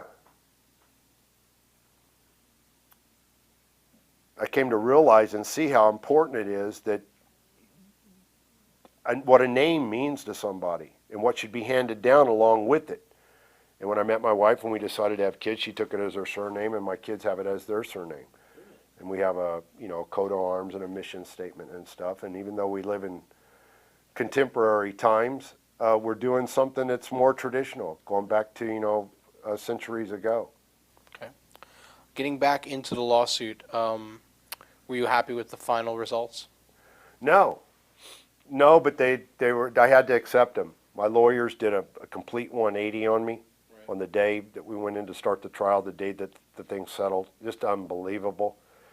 I ended up fighting them for a whole year because they tried to, you know, screw me, and had to file my own briefs in the courtroom with the State Bar Association out of Arizona. Fought for a whole year in that. Are you allowed to talk about what you mean by they did a 180, or? Well, yeah, they basically caved. Right. All the confidences that they had given me about what the case was worth, and what the potential was on the day of that we were to start the trial, and the judge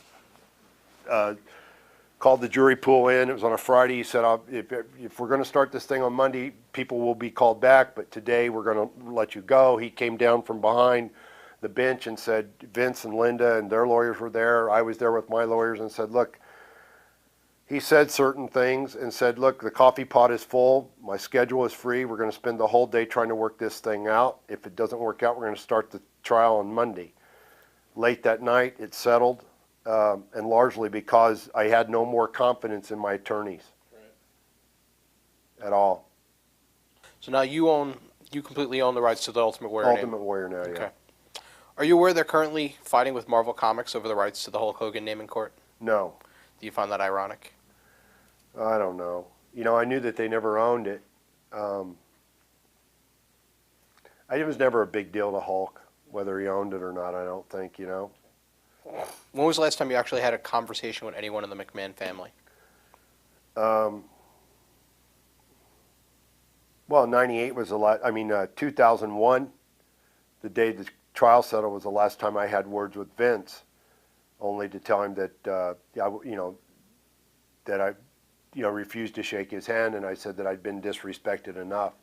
I wasn't going to be disrespected anymore. And that was the last words I had with him. What was his reaction when you refused to shake his hand? Well, Vince is probably pretty good over the years of not showing his reaction, but I mean, well, he's not going to put it over. Right. You know, I'm small potatoes to him, but I know on a deeper level, nobody else has ever done that to him. Right. Have they ever once approached you about coming back? No. 98 was the last time they approached me. Vince sent me a fax in the middle of the night for an offer that's bigger than the money guys are making today. Right. In the middle of the night before I went to before I was going to go WCW. It's only a couple sentences, and it's an offer, and it was funny to get it. What led to you not accepting it? The previous disrespect? Yeah, and it was an incredible monetary offer, and he expected that the money was the thing that would make me pick up the phone and come back, but it was all the other stuff. It was always all the other stuff. Right. Okay, let's talk about WCW. Yeah. All right. First of all, before you came into WCW, they had the Renegade, who was played by guy by the name of Rick Wilson, who's no longer with us. Yeah, he's dead too. Yeah, he's dead too. He killed himself. He was obviously a clone of the Ultimate Warrior character. Were you aware at the time that they were even using like a ripoff of the character? Well, I found out, but I mean, I was the real deal. I was the guy that did it. Right. I mean, even stepping outside from having been the owner and the creator and the performer of it, it was always amazing to me how anybody could think, that's him. Right. That's him. So you were never offended? I didn't appreciate it. Okay. I didn't appreciate it. And I had a good laugh out of it because what I thought was that they got together, Hogan and Jimmy Hart and those guys over there and Bischoff, and they really thought, and I really believe this, they really thought that if they did that I would track them down with gear bag in hand and say, how dare you do that? I am him. I really thought that they were thinking that they were calculating that I would do that I would show up at the next TV. They were trying to draw me out. Right. And I thought, man, this is really funny. So, what led to you coming into WCW? Who placed the first phone call?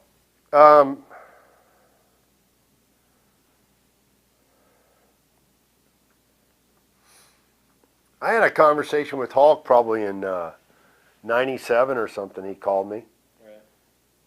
And he was slobbering all over himself about how he was going to do all kinds of great things over there, and like that I should just show up to go along for the ride. And I said, well, I'm really happy doing what I'm doing. I'm not interested in, coming over there just to go along for the ride. Right. And making it very clear that, because he was talking about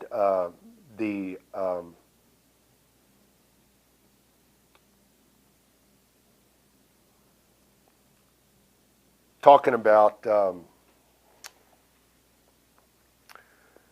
the authority he had over there to literally just write checks, basically, is the way he was saying it, that they approached him, they wanted him in there, so he had the checkbook, and he could do anything. But also, in the same sentence, telling me, but, I'm thinking things through. I'm not necessarily just going to be wild with writing the checks. But I made it clear to him that if I was going to come over there, then it was going to be a pretty wild check.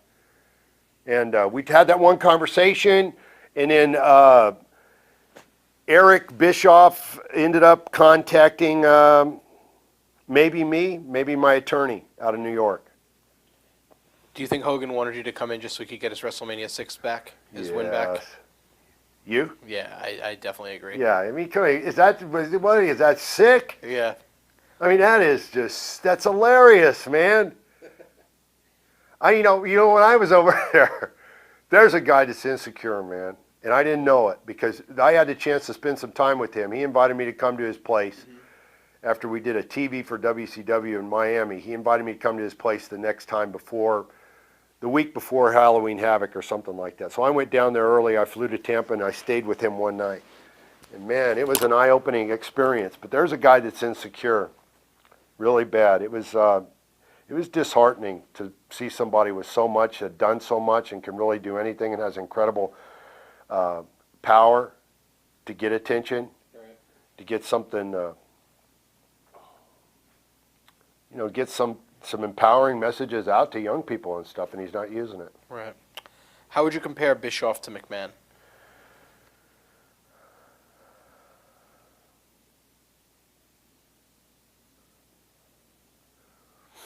Well, you could break it down a bunch of different ways, but the simplest way would be that the man is a leader. Right. He's a leader and he's a planner and he follows through with his plan. Bischoff he always used to use the word spontaneity. The spontaneity is one thing. Showing up an hour and a half before live TV when millions of dollars are on the line, that's lunacy. That's not spontaneity. That's lunacy. You need to be in a straitjacket. So I think he let anxiety get to him. He probably could have visited and got his prescription filled a few more times than he did. Right. So what was the backstage scene like in the company? Was it just utter chaos? Yeah, everybody was doing whatever they wanted to do. Right. There was no leadership at all, no direction. How do you compare your WCW run to your runs in the WWF? Was it as fulfilling for you? Brutal. Come on, you thought you were going to catch me on that one? No. It was the Dynamite Kid used to say Brizoodle, man. Right. That was Brizoodle.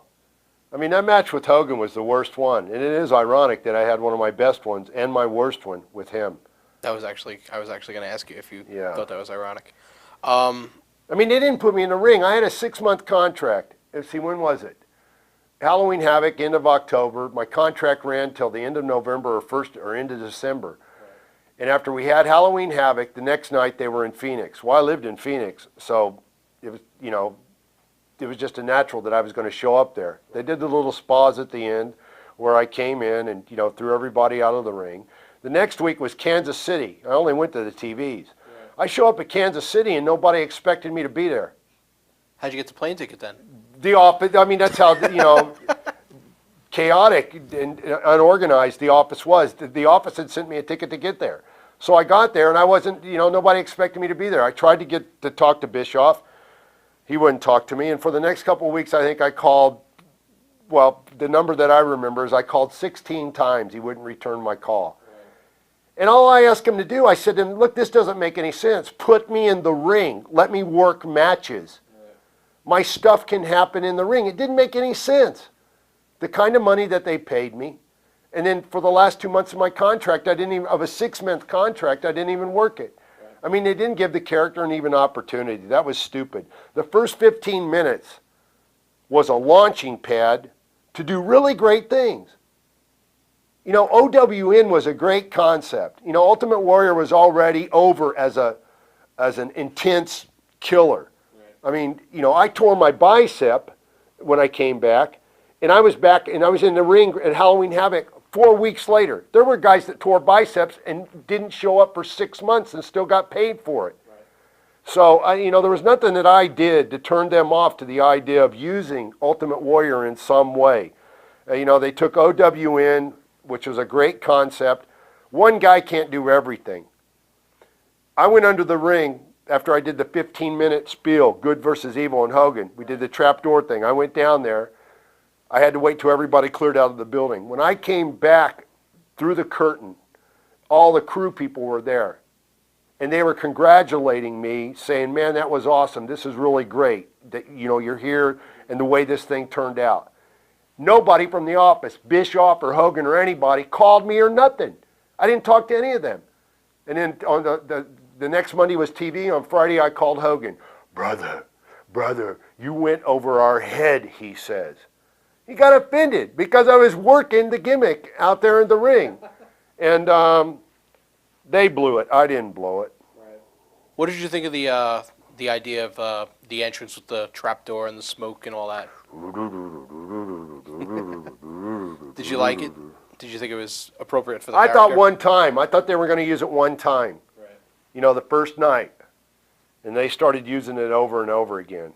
But look, again, only one guy can do one thing. They were already convinced after the first 15 minutes that this guy came back and made an impact that went over our heads. And that's not the plan we had. The plan is get him into a match with Hogan and let Hogan pin him so Hogan can feel good about himself. Right. And, so the fact that I came back, it did something good. Do you think they automatically cut your legs out from under you the second you were on TV and they saw that in your reaction? Yeah. The first 15 minutes was great, man. Did I have all the ideas? No. But it takes a team. It could have worked out really great. Right. By then, too, entertainment had already, taken its provocative turn and was into degenerate behavior and, the signs and the this and the that and, the fat stuff, PHAT, whatever it is. I don't know. It's just a bunch of junk. Right. Were you aware that the wrestlers were going to the ring without knowing that there was a trapdoor there and they were getting hurt by taking bumps on it? Do you think the company should have been more responsible about telling the wrestlers? I didn't know they knew. Yeah. Didn't know. Yeah. That's how Davey Boy... No, Davey Boy. Man, Davey Boy was gone before he ever took a bump on that door. Go watch the tapes. He was all doped up and stuff. He was, Neidhart told me on a plane one night that they were smoking crack and stuff, that they were into smoking crack. Right. And something was wrong with Davey Boy. Before that happened. Yeah, I mean, he couldn't even walk right. Okay. My next question was there's a lot of talk about how bad the drug scene in WCW was at that point. Did you? I don't know. You know, I've just never been into any of that stuff. You know, I've never done the cocaine. I've done the pharmaceutical prescription drugs that I can get when I need to have them. Right. You know, you're on the road for 20 or 30 days in a row and you're sleeping 3 hours a night. You got a schedule like that. You know, sometimes you're going to do what you have to do. Right. But I never got abusive with it, and I never did the street drugs. Okay, come back to WCW. That brought you back for the first time in years to the same company with Sting again. What was it like seeing him again? How had he changed as a performer and a person? What was it like teaming with him?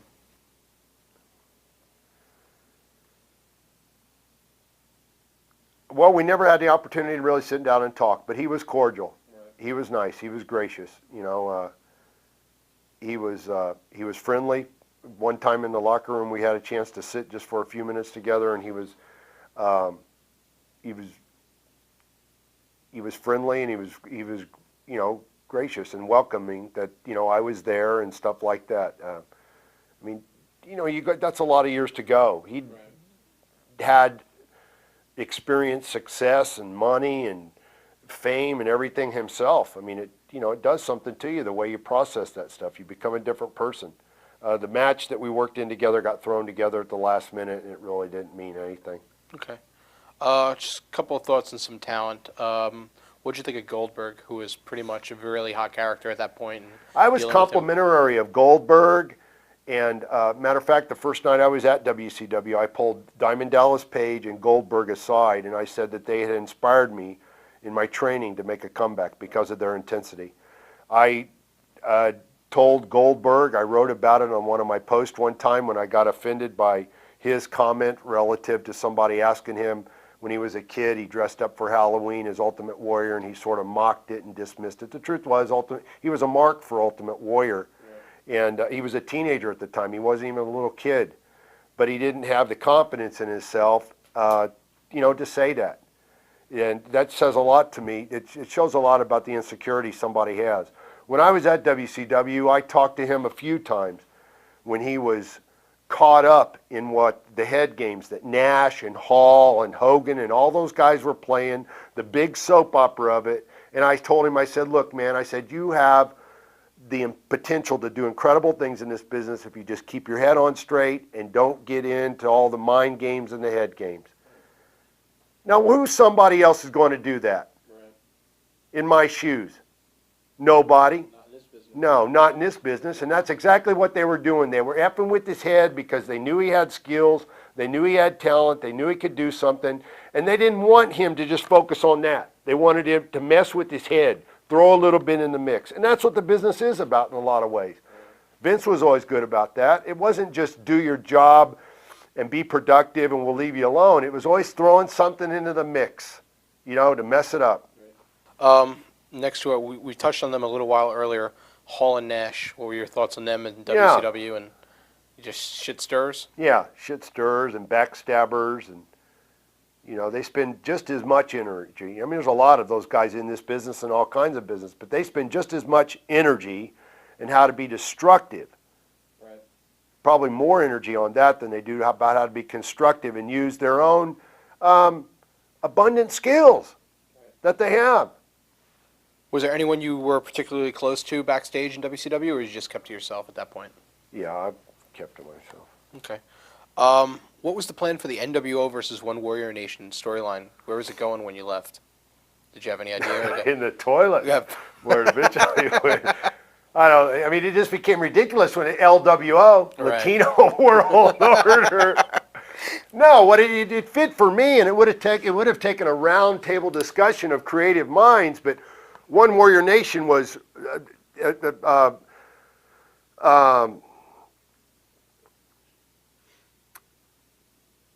part of everything that I'd been doing outside the ring and where I was going in my life. Right. OWN spells own. Right. And it's relative to what I even do in my life today to go out to say people, look, because you're born, you have the potential. Is it that black and white? Would that have worked inside the genre of professional wrestling? No, but it was a start to work with something. Ultimate Warrior was the type of character that already established itself in one way. it was possible, and that 15-minute segment proved it, to take it to another level with the good versus evil thing, right. Especially and tied into where we are culturally today. It's the only discussion that's taken place. Good versus evil, right and wrong, true and false. Is the line between the two, are they just blurred, or is there a line? That type of thing. It could have worked really good. Ultimate Warrior was a character that could have pulled it off. Did I have it down to a science, an exact science? First time I came back, no. But when the whole team turns and runs and thinks it stinks because it's going to take more work to do than just going out there and grabbing your crotch and trying to, be degenerately cool and hip, then it's not going to work. So you were injured? Yeah. And yes. Did they ever talk to you again after you were injured? Did you ever hear from them again? Well, yeah, I was injured, but I came back for Halloween Havoc. I got injured at what's the event they have before that? Oh, Fall Brawl. No, the one where I ran in the cage. They had the double cage match. The War Games. War Games, maybe. Well, yeah, that was I ran in, chased Hogan out, swung from the cage. I tore my bicep then. Right. I mean, what I did, look, I'm my own best self-critic, but what I did then was great. I kept working out with a rubber hose 6 to 7 hours a day so I would meet my commitment to be in the ring at Halloween Havoc. And there were guys that were tearing their biceps and they were taking 6 months off and milking it. There was nothing that I did. Even Bischoff said it, when asked about what I did and who I was as a person. Why do you think that match in Halloween Havoc went so wrong? Well, because Hogan didn't want to put any time into it. He wanted to do the basic stuff. He didn't want to sit down and say, okay, let's, look at this incredible piece of wrestling history we have between us in 1990. Because the premeditated plan was for me to come back and he could feel good. Right. He could, it would reinvigorate maybe a few more extra pieces of hair on his head or something like that for him to get the fall on me. So what led to you leaving the company?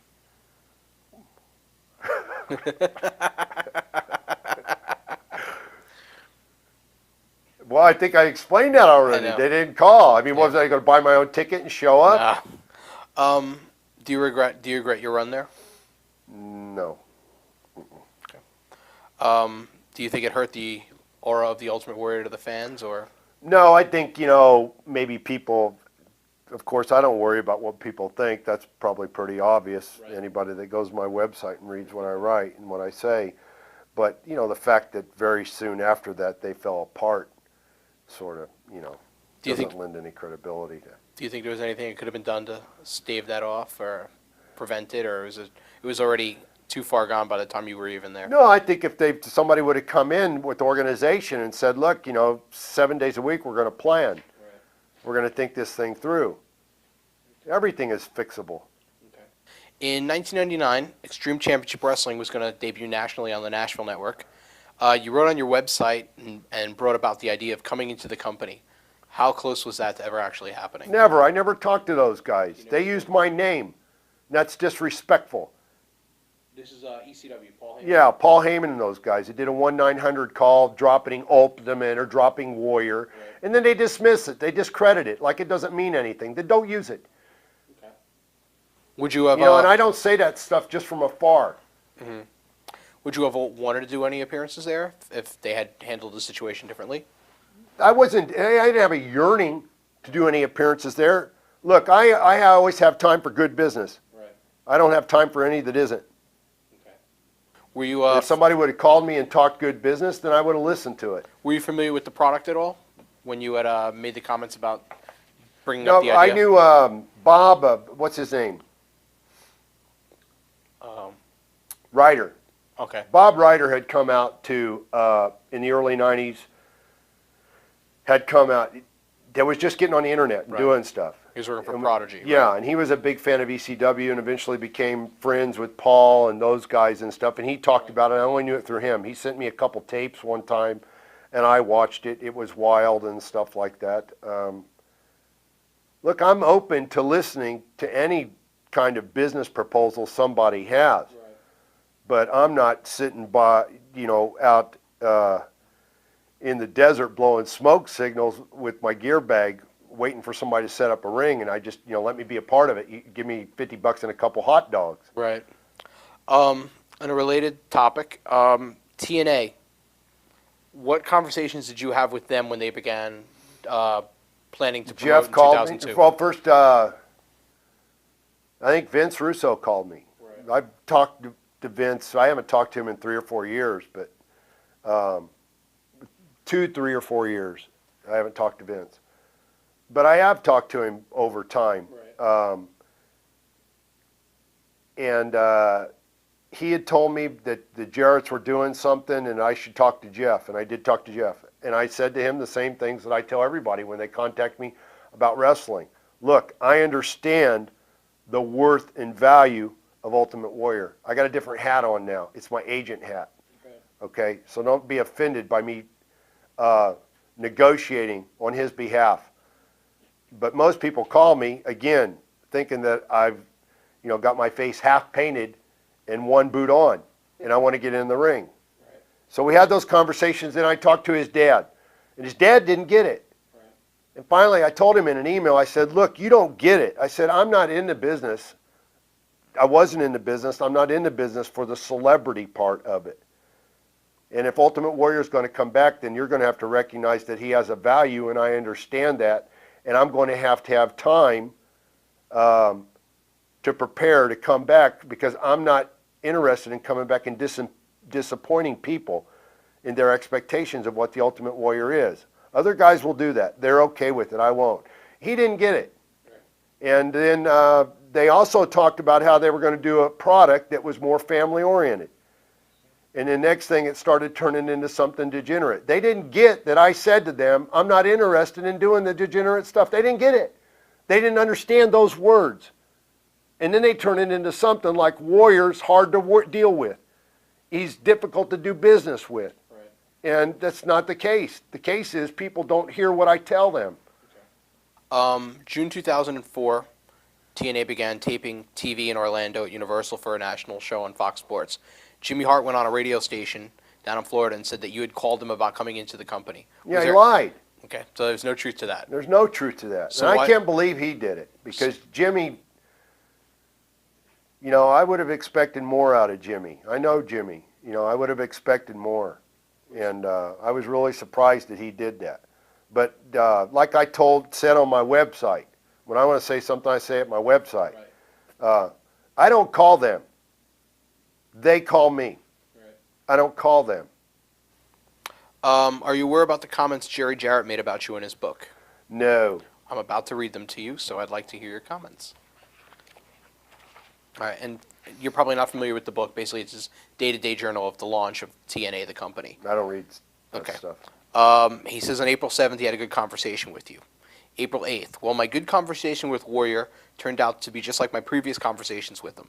He says one thing during the phone conversation, and when he sends you the contract, it does not resemble the original, and he has changed everything he has agreed upon on the phone. I feel stupid for not realizing why he has spent most of his career sitting at home. Perhaps he is paranoid from dealing with WWF and WCW, but I cannot make up for that. I will not try again.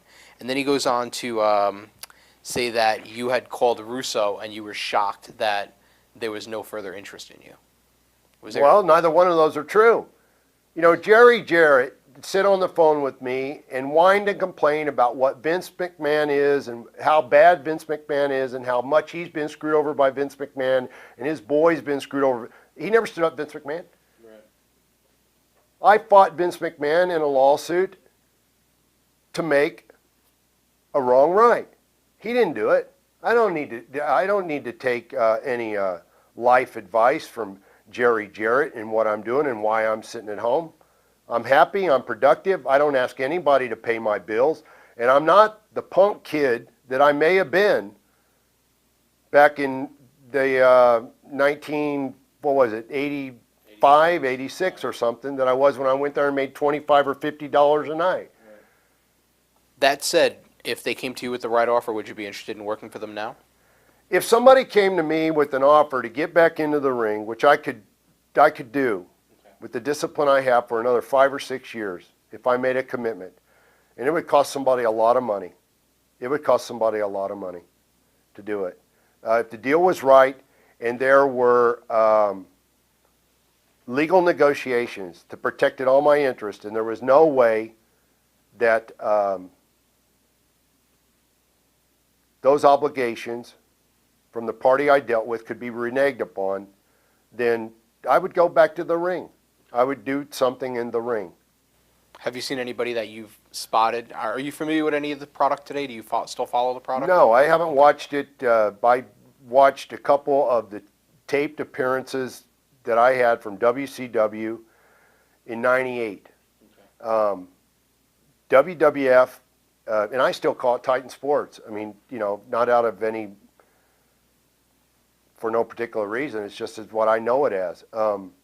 I haven't watched it since 1996. I don't watch it. I don't flip through the channels to try to catch it. If I see it on the guide on the Dish Network, I don't go there to check it out for a couple seconds. I haven't watched it. What type of training regimen do you still maintain today? Dancing. A lot of dancing. Well, my 4-year-old daughter, Indiana, she's got me doing ballet. It's pretty good exercise. I still train like a maniac. My body weight is a lot less because I don't eat. I don't dedicate the same amount of time to maintaining that muscle mass that I did when I was getting paid money to be, Ultimate Warrior. Right. I've said it before. I think it would be a little pathetic and a little shallow if I had to continue to be the big guy in the tank top at the gym to hold on to that particular image. I've grown and gotten bigger and incredibly muscular in other ways in my life, and I'm proud of that. But yeah, I still train. I go to the gym every day at 4 o'clock a.m. and get my workout done, and then I go to my office and I work. You've been very critical of older stars who have remained wrestling, even at their older age. Why is that? Why are you so critical? It's embarrassing. It's embarrassing even outside of just looking under in a microscope of the wrestling business. Society, our neighborhoods, our communities, our world depends on that people when they reach an age where they are grown up, they think and act like it, and they, effectively and properly mentor young people. And when you see, it's embarrassing for everybody, even people that may enjoy seeing Ric Flair in the ring say something. There's something wrong with this. It's like the contortionists that can stick their head all the way, clear back up over, beyond their ass. Right. You look at it and you go, there's just something uncomfortable about this. And it's the same way with grown men like that. More so, the guys that didn't grow up and now they're in the grave. And their families are left behind, and their loved ones and everything else. Was it worth it to continue to hold on to an image of themselves that ultimately caused them not to be here anymore, and they have nothing to offer? Right. You just touched on it, but you were very critical on your website about the deaths of Rick Rude, Kurt Hennig, Davey Boy Smith. So many guys from your era. With Rick Rude, I wasn't, only because I just got tired of it. You know what I mean? I got tired of making responses. Davey Boy I was. Kurt Hennig, I said something to the effect that, he died in a budget hotel room, hovered over his dirty little bag of street drugs. And that's exactly the way it was. That's the scene, behind the yellow tape. Is there anything that could be done to stop this tidal wave of deaths? This vicious cycle of self-destruction. No, there you go. Is there anything that can be done? Is it just a lack of maturity on that? Yeah, on the people guys? need to grow up, man. They need they need to quit sitting in their own pile of poop and just life is not easy. There's no guarantees that it's always going to be sunny and, everything's always going to be one way or another, but you got to go through the different stages. The life isn't full of challenges. Life is the challenge, and there's different stages in your life that you go through, and you need to rise up to them. They were young, and there were only so many spots in the wrestling business to be in the top. They rose up to that challenge, and they did it. Well, when they get older and they have kids, and their kids are growing up, and they depend on them for their philosophies of life so they can go out and strive to have happy lives and productive lives, then the challenge there is to rise up and be the mentor they need to have. Not continue to, fantasize that you're still 20 years old, and these are the goals you need to set for yourself.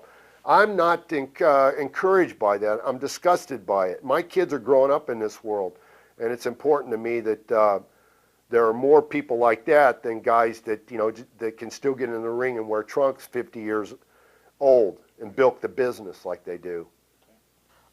Is there anyone from the business you still talk to or remain in contact with? What do you think? I think not, but Yeah, I figure it's a fair question. my phone's probably filled with voicemails this evening. No. I mean, I'm doing a whole different thing. I'm in a whole different place than these people. If you had a choice for your one match to come back as Warrior, what would it be? I don't know. You don't know? No, I don't know what Okay. that would be. You said you would listen to a fair offer to come back to the business. If Vince McMahon called you with that offer, would you be interested? I didn't say a fair offer. I said it'd be a damn good offer. Okay, if Vince McMahon came to you today with a damn good offer and said, what do we need to do to start fresh and new, could it happen? Look, even on my terms, there would be a way for that to happen. But it's a lot of terms. Okay. And there's no way that it could get twisted into something that it's not. How do you feel about the Ultimate Warrior character being used in action figures and video games even today? I like it. I think it's great. Of course, Acclaim went under. Yeah. I couldn't believe that. I had a 3-year deal with them. They renew it every year. And I had dinner with Brian Shields, the guy in charge here in New York, about the end of May or something like that. And he said everything was a go to renew it. And the next thing you know, they went belly up.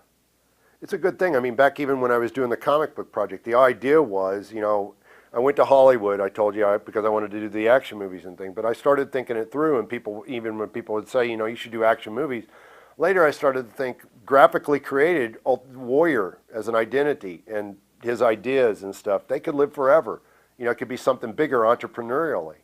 And so I like that. I pitched to Brian and I pitched to a guy that represented me with THQ when they wanted to do the game, of doing a video game around that presents challenges and obstacles in the game that are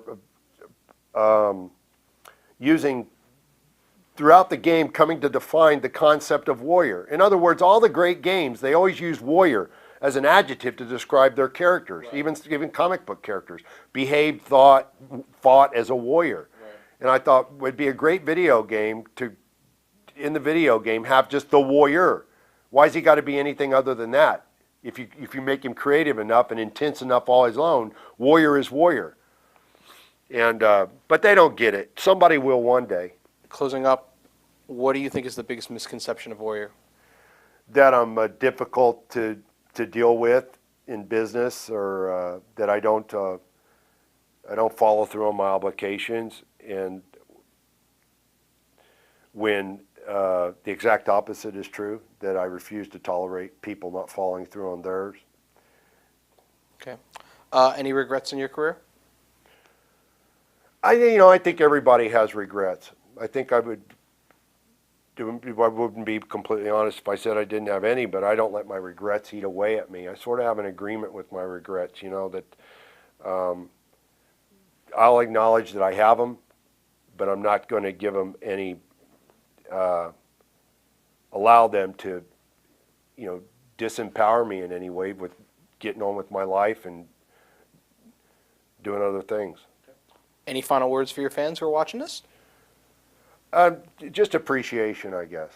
To keep it simple, that I appreciate that they gave me the opportunity to let me engage my creativity and let that through Ultimate Warrior into their hearts and minds, and that I never forget that they did, and I appreciate it. Well, on behalf of everyone associated with Ringside Collectibles, I'd like to thank you for joining us today, and thank you for your time. Thank you.